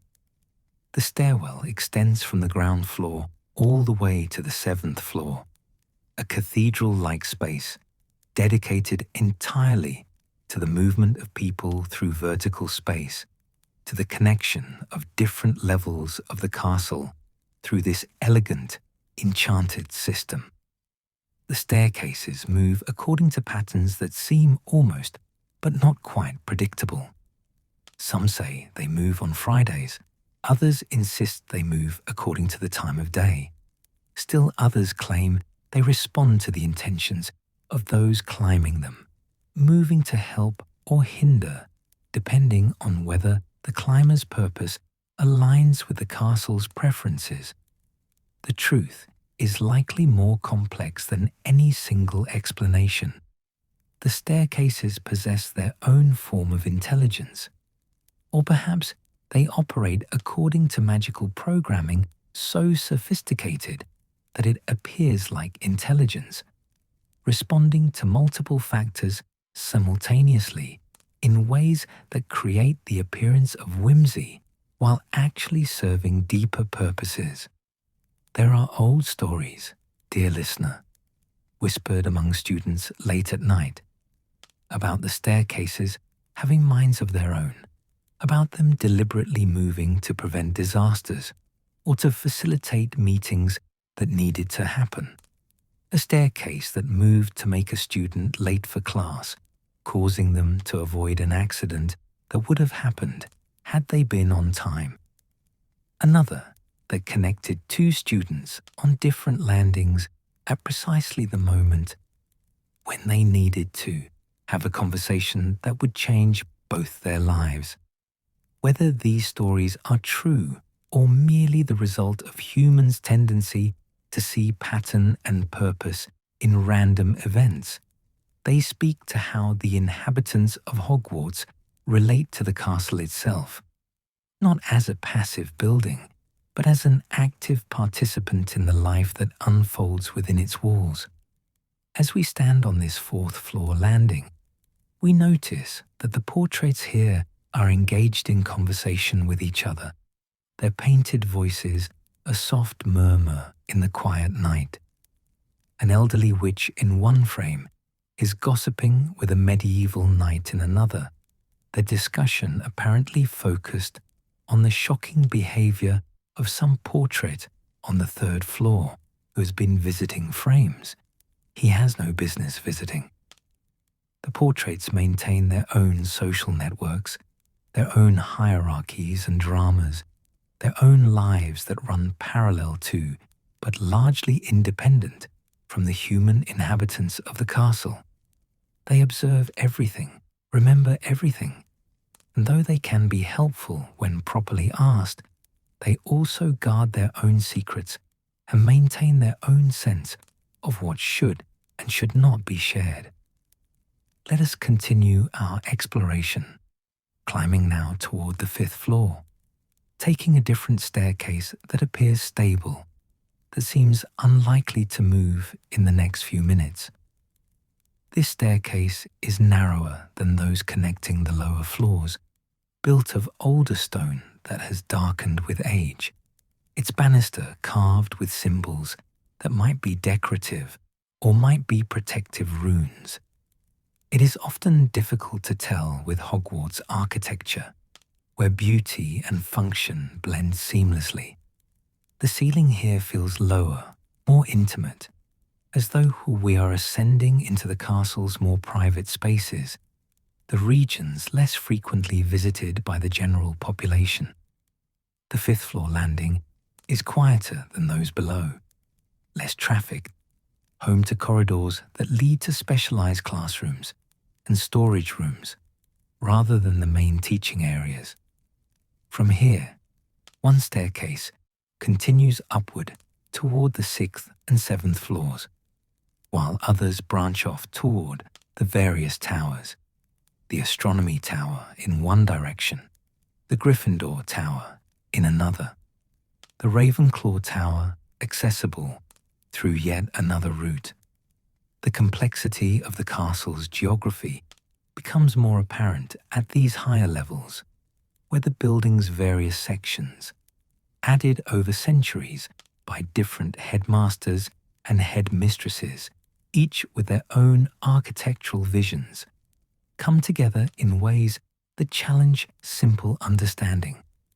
We climb higher still toward the 6th floor, and here the atmosphere changes again. There are fewer windows, the torches burn with slightly dimmer flames, and the overall feeling is one of greater age, as though we are ascending into parts of the castle that were built earliest, that have stood longest, that remember times before the school even existed. The stones here speak of antiquity, of purposes that predate education, of magic that was old when the founders first walked these halls. At the 6th floor landing, we encounter something unexpected, a staircase that leads nowhere. It rises from the landing, climbing perhaps 20 steps, and then simply ends against a solid wall. There is no door, no passage, no apparent purpose for these steps to exist. Yet there they are, built with the same care and attention as all the other staircases, their banister carved with the same elegant detail, their steps worn by the same pattern of use. Some say this staircase once led somewhere, that time or magic or architectural changes sealed off its destination, but left the stairs themselves intact. Others claim it serves a purpose we cannot perceive, that it leads somewhere accessible only on certain nights or to certain individuals, that it represents one of the castle's deeper mysteries. Let us climb these stairs to nowhere, dear listener, just to experience them, to stand at their terminus and face that solid wall, to wonder what might lie beyond it, or what might once have been accessible from this spot. The view from here, looking back down into the stairwell, is remarkable. We can see the full complexity of the staircase system stretching below us. The intricate three-dimensional web of possible paths, the moving and stationary stairs creating patterns that shift and reform constantly, never quite the same twice. There is something deeply peaceful about standing here, at the top of these stairs to nowhere, looking down at the castle's vertical geography, feeling the weight of stone and magic surrounding us.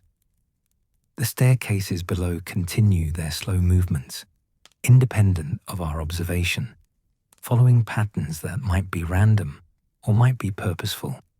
We cannot know for certain, and perhaps that is exactly as it should be. Mystery does not need to be solved to be appreciated, and the staircases of Hogwarts serve their practical purpose of moving people through the castle, while simultaneously serving a deeper purpose of reminding everyone that magic is alive, unpredictable, and not bound by ordinary rules or expectations. As we descend once more, making our way back toward the lower floors, we can reflect on what these moving staircases represent in the broader context of Hogwarts magic. They are not merely functional architecture. They are a daily lesson in adaptation, in patience, in accepting that plans may need to change, that straightforward routes may become complicated, that arriving at one's destination sometimes requires flexibility and trust in forces beyond our control. Students who spend 7 years navigating these stairs learn more than simply how to get from one floor to another. They learn how to navigate uncertainty, how to adapt when circumstances change unexpectedly, how to find alternate routes when the path they intended becomes unavailable. The staircases also represent the castle's refusal to be fully known or completely mastered. No amount of study or observation will allow anyone to predict with certainty where any given staircase will be at any particular moment. The magic is too complex, too deeply woven into the castle's foundation, operating according to principles that remain mysterious even to the most accomplished scholars of magical architecture. This unknowability is not a failure of understanding. It is a deliberate feature, a way of ensuring that Hogwarts remains always slightly beyond complete comprehension, always capable of surprising even those who have walked its halls for decades. We reach the ground floor once more, stepping off the final staircase into the entrance hall where we began, having completed a circuit through the vertical geography of the castle, having experienced the moving stairs and trick steps, the staircases to nowhere, and the endless possible paths through three-dimensional space. The journey has taken us up and down through all 7 floors, through the heart of Hogwarts' most distinctive architectural feature, through the magic that makes this castle unlike any other building in the magical or muggle worlds. Stand here with me now, dear listener, in the quiet entrance hall, catching our breath after all that climbing, feeling the pleasant tiredness in our legs, the satisfaction of exploration completed. Around us, the castle continues its nightly rhythms, Staircases move with soft sighs. Portraits drowse in their frames. Suits of armor maintain their eternal vigilance. And somewhere far above us, the stars wheel slowly across the enchanted ceiling of the great hall, marking the passage of hours that feel both fleeting and eternal. Let us descend now, dear listener, deeper than we have yet traveled, down past the dungeons where potions classes bubble and hiss during the day, down past the Slytherin common room with its windows looking into the lake's green depths, down into spaces that predate the castle itself, into chambers carved from the living rock of the mountain upon which Hogwarts stands. We are seeking tonight the Chamber of Secrets, that legendary space created by Salazar Slytherin himself 1,000 years ago, hidden so perfectly that centuries passed before it was rediscovered, designed to house a terror that only the heir of Slytherin could command. The entrance, as we discovered in our earlier exploration, lies behind that sink in Moaning Myrtle's bathroom on the second floor, accessible only to those who speak Parseltongue, the serpent language that marks Slytherin's bloodline.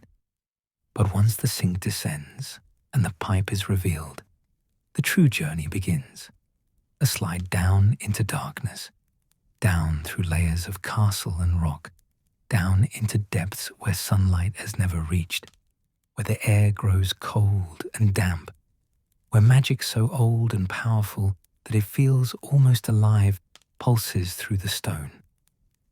Imagine with me now, dear listener, sliding down that pipe, the walls smooth and slick around us, curved like the interior of some massive serpent, descending in long spirals that make us lose all sense of direction, all awareness of how deep we are traveling.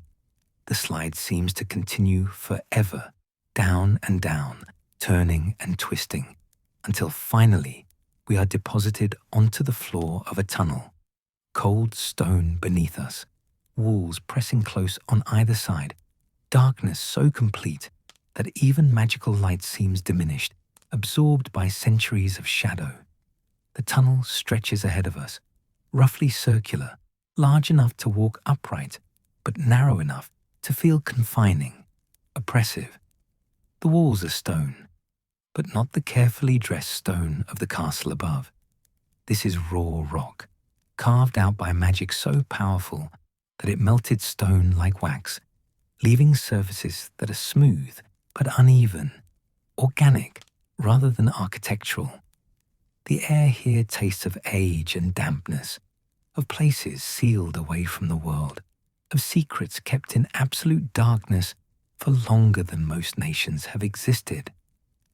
As we walk this tunnel, our footsteps echoing strangely, the sound seeming to travel both forward and backward simultaneously, we begin to see carvings on the walls, serpents, hundreds of them, carved in relief from the stone, their bodies intertwining in complex patterns, their eyes following us as we pass. These are not merely decorative. They are warnings, declarations of purpose, symbols of the magic that built this place and the beliefs that motivated its creation.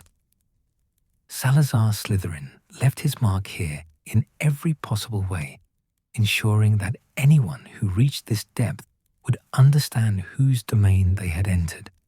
The tunnel opens suddenly into a vast chamber, and even in darkness we can sense its immense size, the way sound behaves differently in large spaces, the feeling of openness after the tunnel's confinement. If we conjure light, a gentle, steady glow rather than harsh brilliance, the Chamber of Secrets reveals itself in all its terrible majesty. The chamber is enormous, stretching away into shadow that even magical light cannot fully penetrate.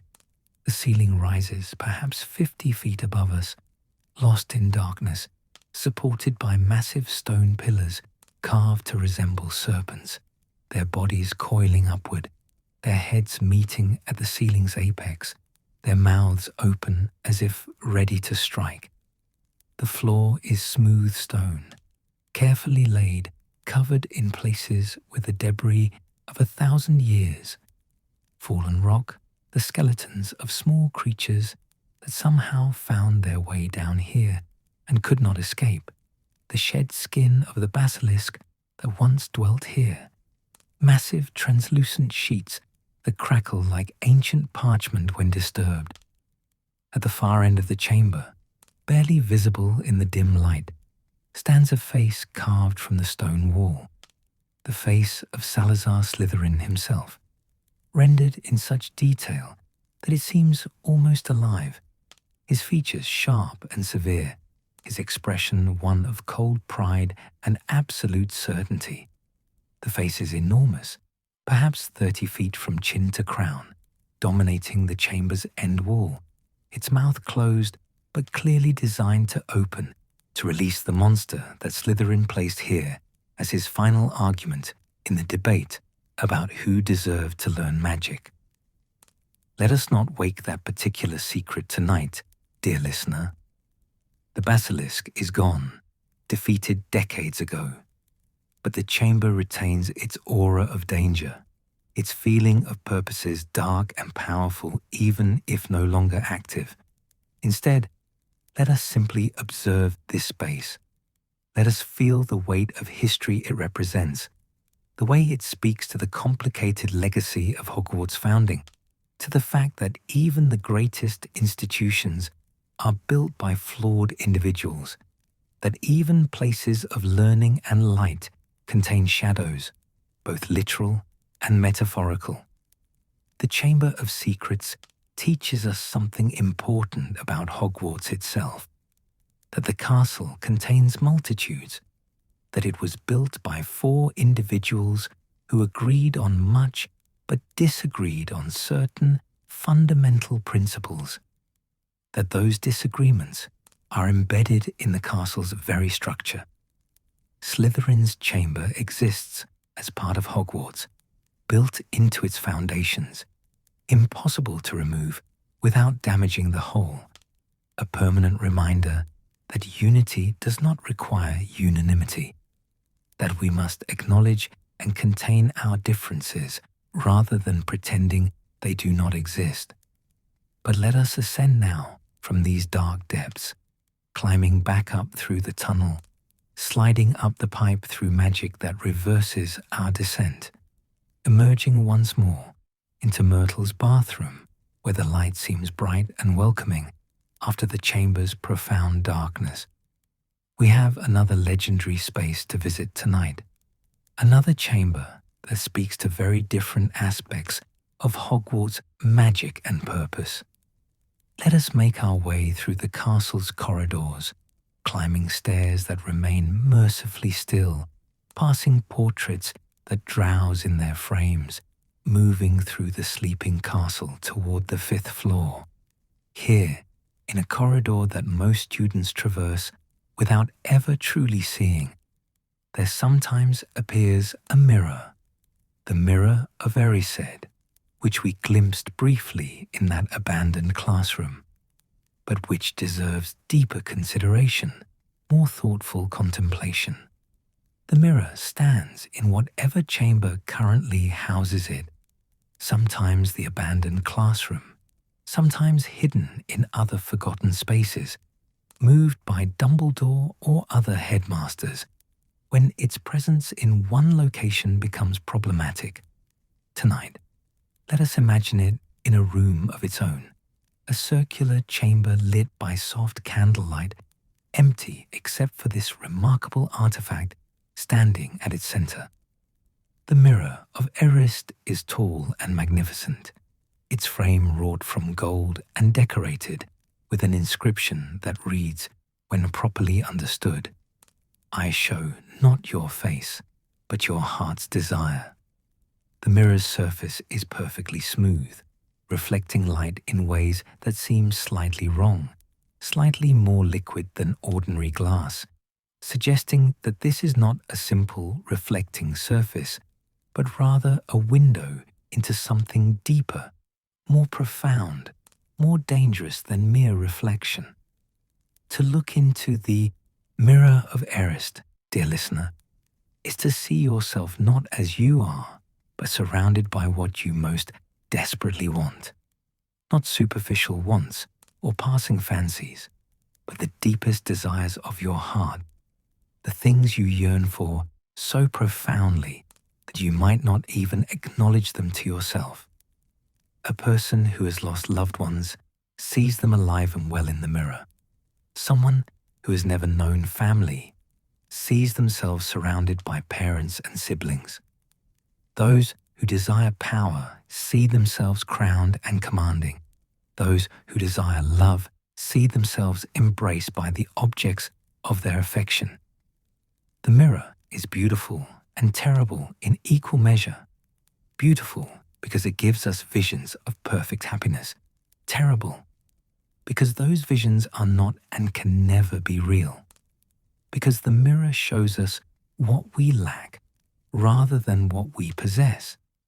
Because people have been known to waste away in front of it, unable to tear themselves from visions of impossible fulfillment. Dumbledore himself once said that the mirror shows us nothing more or less than the deepest desire of our hearts, and that men have wasted away before it, entranced by what they see or being driven mad, not knowing if what they see is real or even possible. But there is profound magic in the mirror beyond its ability to show desire. It can also hide objects within itself, conceal them in a space that exists between reflection and reality, accessible only to someone who wishes to find the object but not to use it. A paradox that protects what is hidden from those who would abuse it. The Philosopher's Stone was hidden thus, protected by a logic that understood the difference between seeking for selfish purposes and seeking for selfless ones. We shall not look too deeply into the mirror tonight, dear listener, for what it might show us could disturb the peaceful contemplation we seek in these late hours. Instead, let us simply stand before it, observing our reflections in its surface, seeing ourselves as we are without looking deeper into what we desire, respecting the mirror's power while maintaining safe distance from its dangers. The mirror represents another aspect of Hogwarts' educational magic. The castle teaches not just spells and potions, but also self-knowledge. And sometimes that knowledge comes from confronting what we truly want, understanding our own hearts more deeply, even if that understanding brings pain along with insight. Let us leave the mirror to its contemplations and descend now toward warmer, more welcoming spaces. Down we go, through corridors and staircases, down to the ground floor, and then below it, into the basement levels where the castle's foundations meet the earth, where the very practical magic of daily life unfolds away from students' eyes. We are going to the kitchens, dear listener, that vast chamber of warmth and welcome that feeds hundreds of students 3 times a day, plus snacks, that operates tirelessly under the care of house elves whose magic and dedication keep Hogwarts running smoothly. The entrance to the kitchens is hidden behind a painting of a bowl of fruit, located in the corridor near the Hufflepuff common room. To gain entrance, one must tickle the pear in the painting, which giggles and transforms into a green door handle. The painting swings forward, and warmth and light and delicious scents pour out from the room beyond, welcoming, inviting, promising comfort and satisfaction. The kitchens are enormous, a chamber nearly as large as the great hall directly above it, arranged with the same 4 long tables positioned exactly below those where students eat, allowing house elves to send food up through magic, appearing on the tables above at the precise moment it is needed. The ceiling is lower than the great halls, supported by stone pillars, but the walls are lined with copper pots and pans that gleam in the firelight, with shelves holding dishes and cups in quantities sufficient to serve the entire school, with storage areas for ingredients both mundane and magical. But the most remarkable feature of the kitchens is not the architecture or the equipment. It is the house elves themselves, dozens of them, small creatures with bat-like ears and enormous eyes, dressed in tea towels or pillowcases, each one dedicated to serving Hogwarts with fierce pride and genuine joy. Even now, in the deepest part of night, several house elves are at work, preparing dough for tomorrow's breakfast spread, checking stores, cleaning the copper pots until they shine like mirrors, attending to the 1,000 small tasks that keep the castle fed and functioning. The house elves greet us with enthusiasm, offering food and drink, insisting we sit by the fire, bringing cushions to make us comfortable. Their magic is different from the wand magic taught in classrooms. It is deeper, more instinctive, more powerful in some ways, though they use it primarily for domestic purposes, for cooking and cleaning, and the endless work of maintaining a castle that houses hundreds of inhabitants. A house elf can appear and disappear at will within Hogwarts, can perform feats of magic that would challenge even accomplished wizards, can lift heavy loads and prepare complex meals with a snap of their fingers. But more than their magical abilities, the house elves represent the heart of Hogwarts in a way that students rarely consider. They are the foundation upon which everything else rests, the invisible workforce that makes education possible, that keeps the castle warm and clean and fed, that tends to details too numerous to count, that love Hogwarts with a devotion that puts most human inhabitants to shame.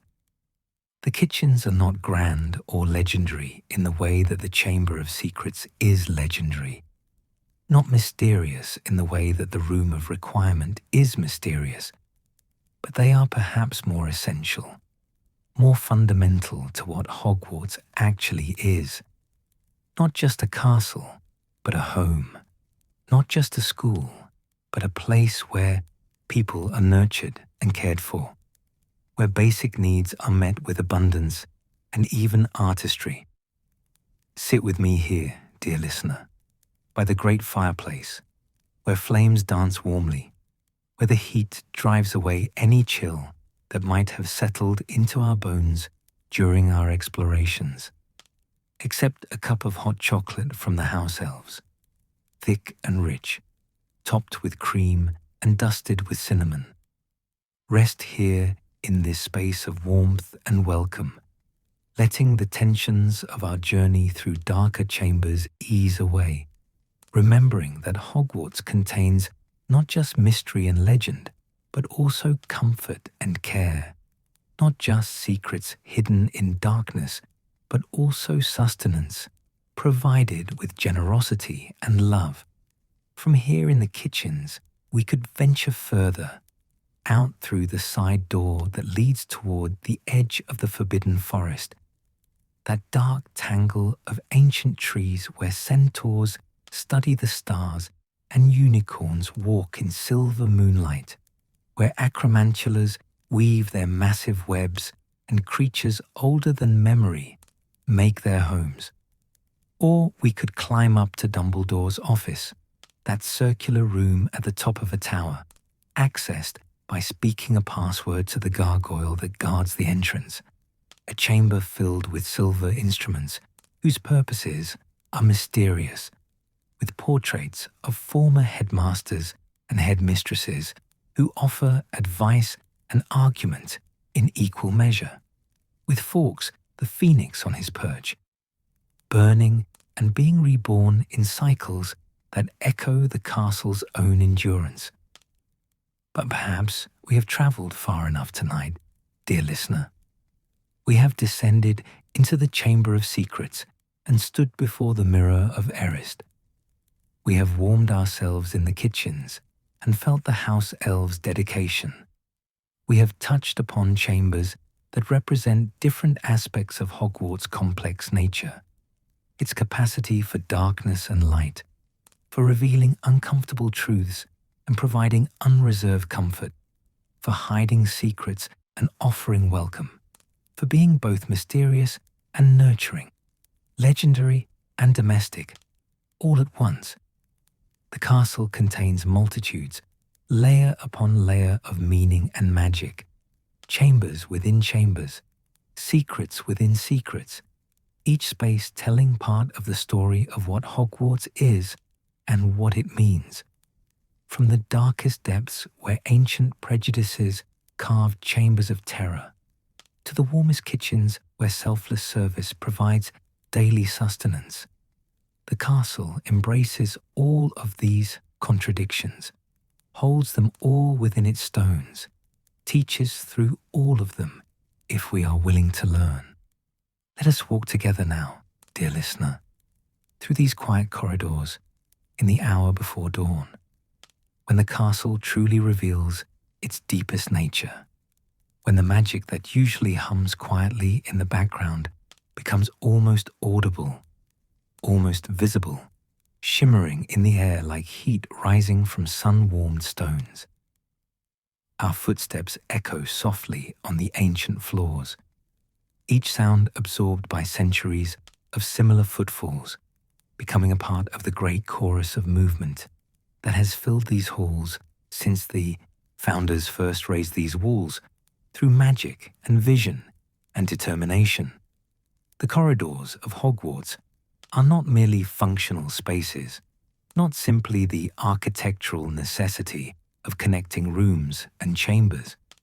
They are destinations in themselves, spaces to linger, places where the castle's true character emerges most clearly. Walk any corridor long enough, pay sufficient attention, and you begin to notice details that casual passage overlooks. The way certain stones are worn more deeply than others, marking where countless students have trailed their hands along the wall while walking in conversation or contemplation.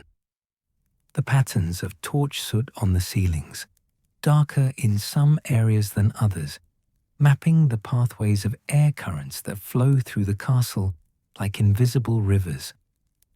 The places where repairs have been made over centuries, where new stones replaced damaged ones, creating a geological record of the castle's history, written in variations of grey and beige and brown.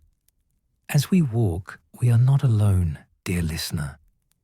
The ghosts of Hogwarts are abroad in these hours, drifting through their eternal routines, following paths they walked in life and continue to traverse in death. There, gliding down the corridor toward us, with his head barely attached to his neck, comes nearly headless Nick, Sir Nicholas de Mimsy Porpington, the Gryffindor ghost who has haunted these halls for more than 500 years.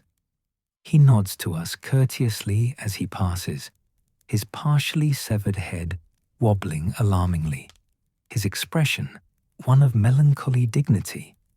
He is on his way to somewhere, perhaps to visit other ghosts, perhaps simply to drift through familiar corridors as he has done countless times, finding comfort in repetition, in the eternal sameness that death has granted him. Behind him comes the Grey Lady, the Ravenclaw ghost, more reserved, more distant, keeping to the shadows as she has for 1,000 years. She was Helena Ravenclaw once, daughter of Rowena, who stole her mother's diadem and fled to Albania, who was murdered by the Baron who loved her, who returned as a ghost to haunt the castle she betrayed and the mother she disappointed. Her sorrow is palpable even now, centuries after her death. a sadness that permeates the air around her, that reminds us how the past continues to live within these walls, how old griefs and ancient regrets become part of the castle's atmosphere, absorbed into its stones, like rainwater soaking into earth. The fat friar drifts past from another corridor, humming to himself, his round face cheerful despite being translucent, despite being dead for centuries, despite existing in a state between being and not being that would drive most minds to madness. But the friar seems content, seems almost happy, greeting us with warmth and continuing on his way, perhaps toward the kitchens, where he sometimes visits the house elves, perhaps toward the Hufflepuff common room, where he watches over his house's students with benevolent attention, perhaps nowhere in particular, simply enjoying the eternal now that ghosthood has granted him. And there, sulking in a corner where two corridors meet, we catch a glimpse of the bloody Baron, the Slytherin ghost whose silver bloodstains shimmer in the torchlight, whose chains rattle softly as he moves, whose expression speaks of crimes committed and regrets eternal, of violence done and never forgiven, not by his victim and not by himself. He does not acknowledge us, lost in his own perpetual punishment, his own choice to wear his guilt like the chains he manifests, his own decision to remain in the castle where his beloved rejected him, where his temper destroyed everything he valued, where he has spent a millennium contemplating the consequences of a single moment's unforgivable action. The ghosts remind us, dear listener, that Hogwarts is not just a place of the present, but a repository of the past, that everyone who has ever walked these corridors leaves something of themselves behind, that the castle remembers even when individual humans forget, that nothing is ever truly lost within these walls. It simply transforms, becomes memory, becomes atmosphere, becomes part of the castle's eternal present that somehow contains all moments simultaneously. As we continue our walk through the Awakening Castle, we notice the portraits beginning to stir in their frames. An elderly witch yawns and stretches in her painted garden, rubbing sleep from her painted eyes. A medieval wizard rises from his painted throne and begins his morning constitutional, walking from one edge of his frame to the other, limbering up painted muscles that don't technically exist. A group of monks begins their painted morning prayers, their voices creating a murmur that blends with the castle's other sounds, the distant creak of settling stone, the whisper of wind through arrow slits and windows, the soft pop of a house elves appearing and disappearing as they attend to their endless duties. The portraits of Hogwarts are another layer of the castle's memory, another way that the past continues to exist in the present. These painted figures are not merely representations. They possess something of the consciousness and memory of the people they depict, able to communicate, to move between frames, to observe and comment on the life of the castle. Some were painted while their subjects still lived, carefully enchanted to capture not just appearance, but personality. Others were created after death, painted from memory, and given life through magic that borders on necromancy, but remains just barely on the acceptable side of that dark boundary. The portraits gossip among themselves, share news, form friendships and rivalries that span centuries. They maintain their own social structure, their own hierarchies, determined by age and importance and force of personality. The portraits of former headmasters and headmistresses in Dumbledore's office hold special status, considered advisors to the current headmaster. though their advice is not always welcomed or followed. Other portraits are more humble. Medieval students, forever young in their frames. Teachers from centuries past who still take an interest in education. Random witches and wizards who agreed to sit for portraits and now spend eternity observing the passing parade of life from their fixed positions on Hogwarts walls. We walk past a suit of armor now, standing eternal guard in an alcove, his empty helmet turned slightly toward the corridor, as though watching for threats that never come, protecting against dangers that exist more in legend than reality. The armor is ornate, decorated with engravings of magical creatures, polished to a soft gleam by centuries of house elf attention. Like everything else in Hogwarts, the suits of armor are more than they appear. Not quite alive, but not entirely inanimate either, existing in that peculiar space where magic blurs the boundaries between categories, where the castle's enchantments grant awareness without consciousness, presence without personality. The armor has stood here for centuries, has witnessed everything that has happened in this corridor. Thousands of students passing on their way to classes, couples stealing kisses in the shadows, teachers patrolling for rule breakers, house elves cleaning and repairing and maintaining. If the armor could speak, what stories would it tell? What secrets has it observed? What dramas witnessed? What small moments of joy or sorrow has it seen unfold before its empty eyes? But the armor keeps its silence, holds its secrets, maintains its eternal vigil. Another guardian of Hogwarts mysteries, another keeper of memories that will never be fully told. As we continue our walk, we begin to notice how the quality of light is changing.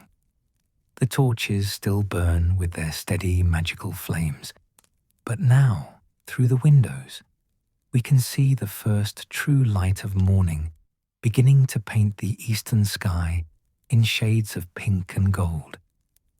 The transition from night to day at Hogwarts is gradual and beautiful, the darkness retreating slowly, reluctantly, as though it too loves this castle and leaves it unwillingly. The stars fade one by one, the moon grows pale and ghostly, and the world beyond the castle's walls begins to take shape. The forbidden forest's dark mass, the black lake's reflecting surface, the mountains in the distance, beginning to show their details rather than existing as mere silhouettes.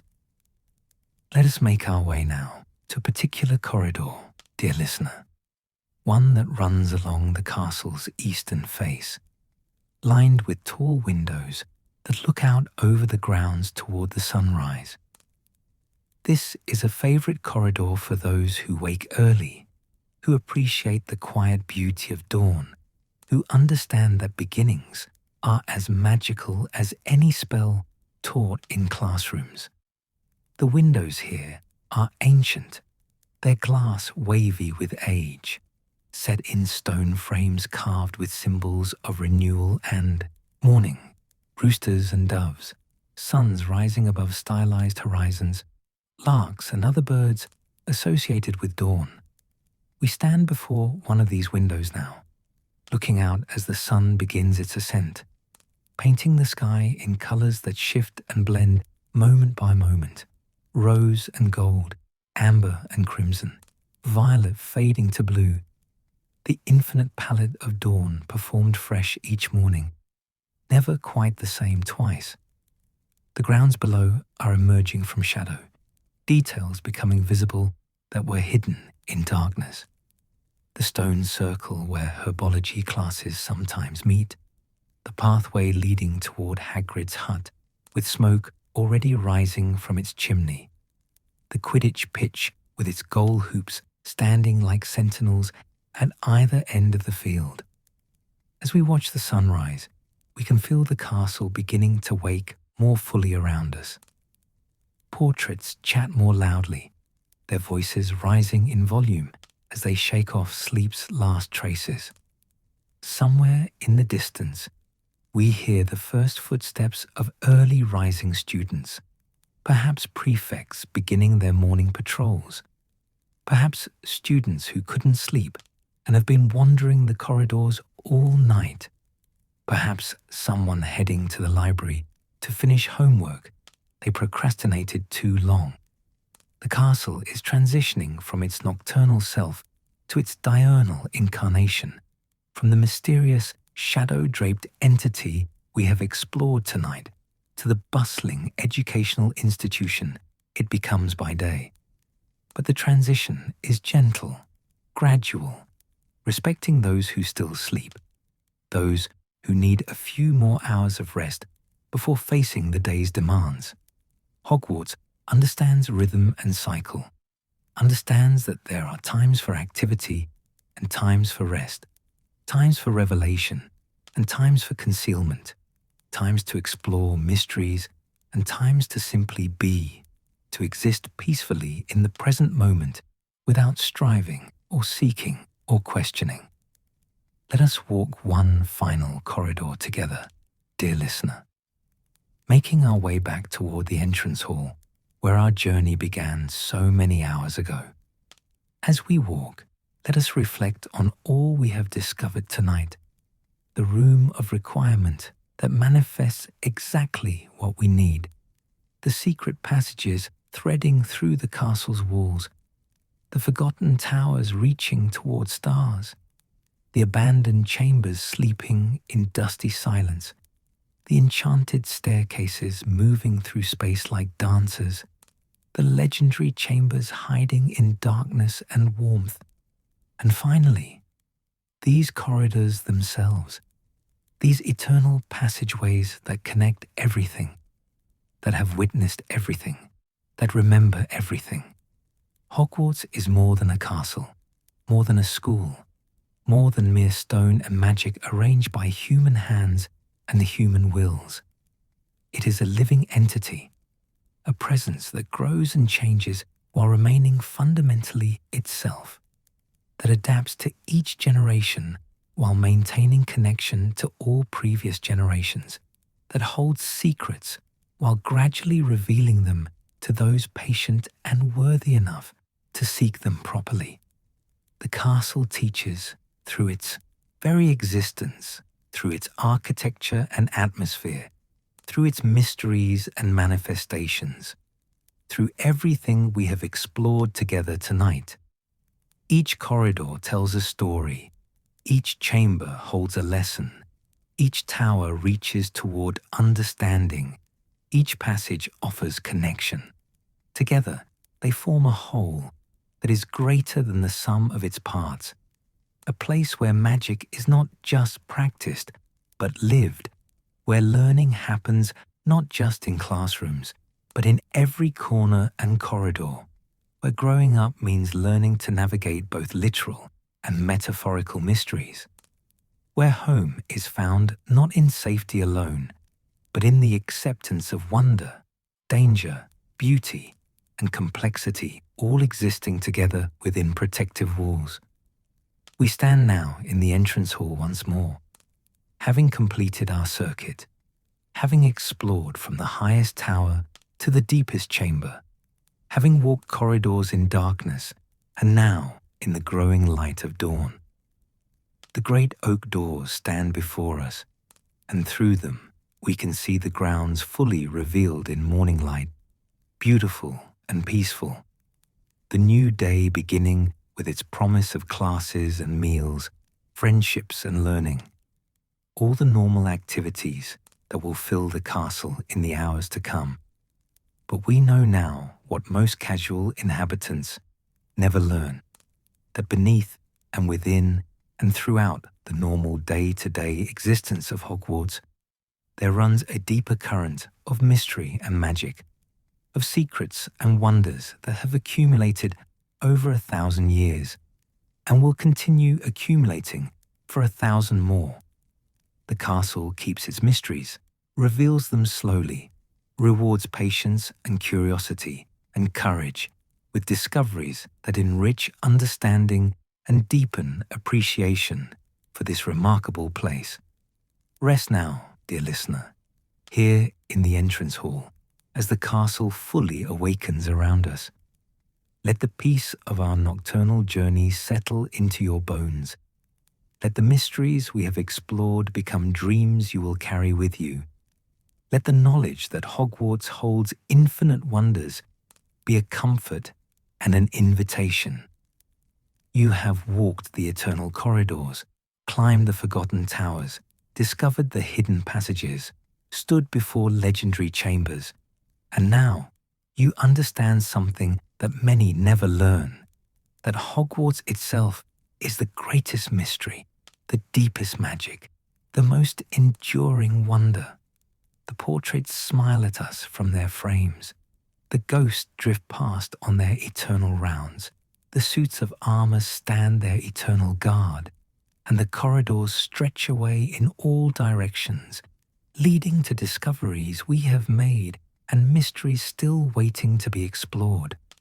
The castle embraces all who walk its halls with sincere hearts, all who seek its secrets with respect and wonder, all who understand that true magic lies not in the spells we cast, but in the mysteries we honor, the beauty we recognize, and the peace we find in places that welcome us home. Sleep now, dear traveler, here in the heart of Hogwarts, cradled by ancient stones and timeless magic. Let your dreams be filled with moving staircases and secret passages, with rooms that appear when needed and towers that touch the stars, with corridors that remember everything and embrace everyone, with a castle that lives and breathes and keeps its secrets while sharing them generously, with those who take the time to truly look, to genuinely listen, to sincerely seek.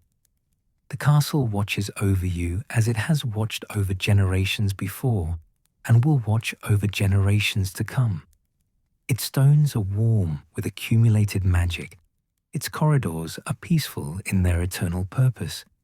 Its mysteries are safe within its walls, and you are safe within them too. Rest deeply, dream peacefully, and know that whenever you need it, Hogwarts will be here. Eternal, magical, mysterious, welcoming. Home to all who love learning, who value courage, who honor loyalty, who seek wisdom, who understand that the greatest adventure is not found in action, but in attention. Not in conquest, but in curiosity. Not in mastering, but in wondering. Not in knowing everything, but in appreciating the infinite beauty of not knowing, of always having more to discover, more to explore, more to love about this remarkable castle and the mysteries it holds within its ancient, eternal, peaceful walls. Good night, dear listener. Sleep well, dream sweetly, and rest in the knowledge that the corridors of Hogwarts will always welcome you back, will always offer new mysteries, will always keep you safe as you explore the wonders hidden within the castle's heart. The journey is complete, the circle is closed, and peace awaits in the embrace of magic and mystery, of stone and story, of Hogwarts eternal.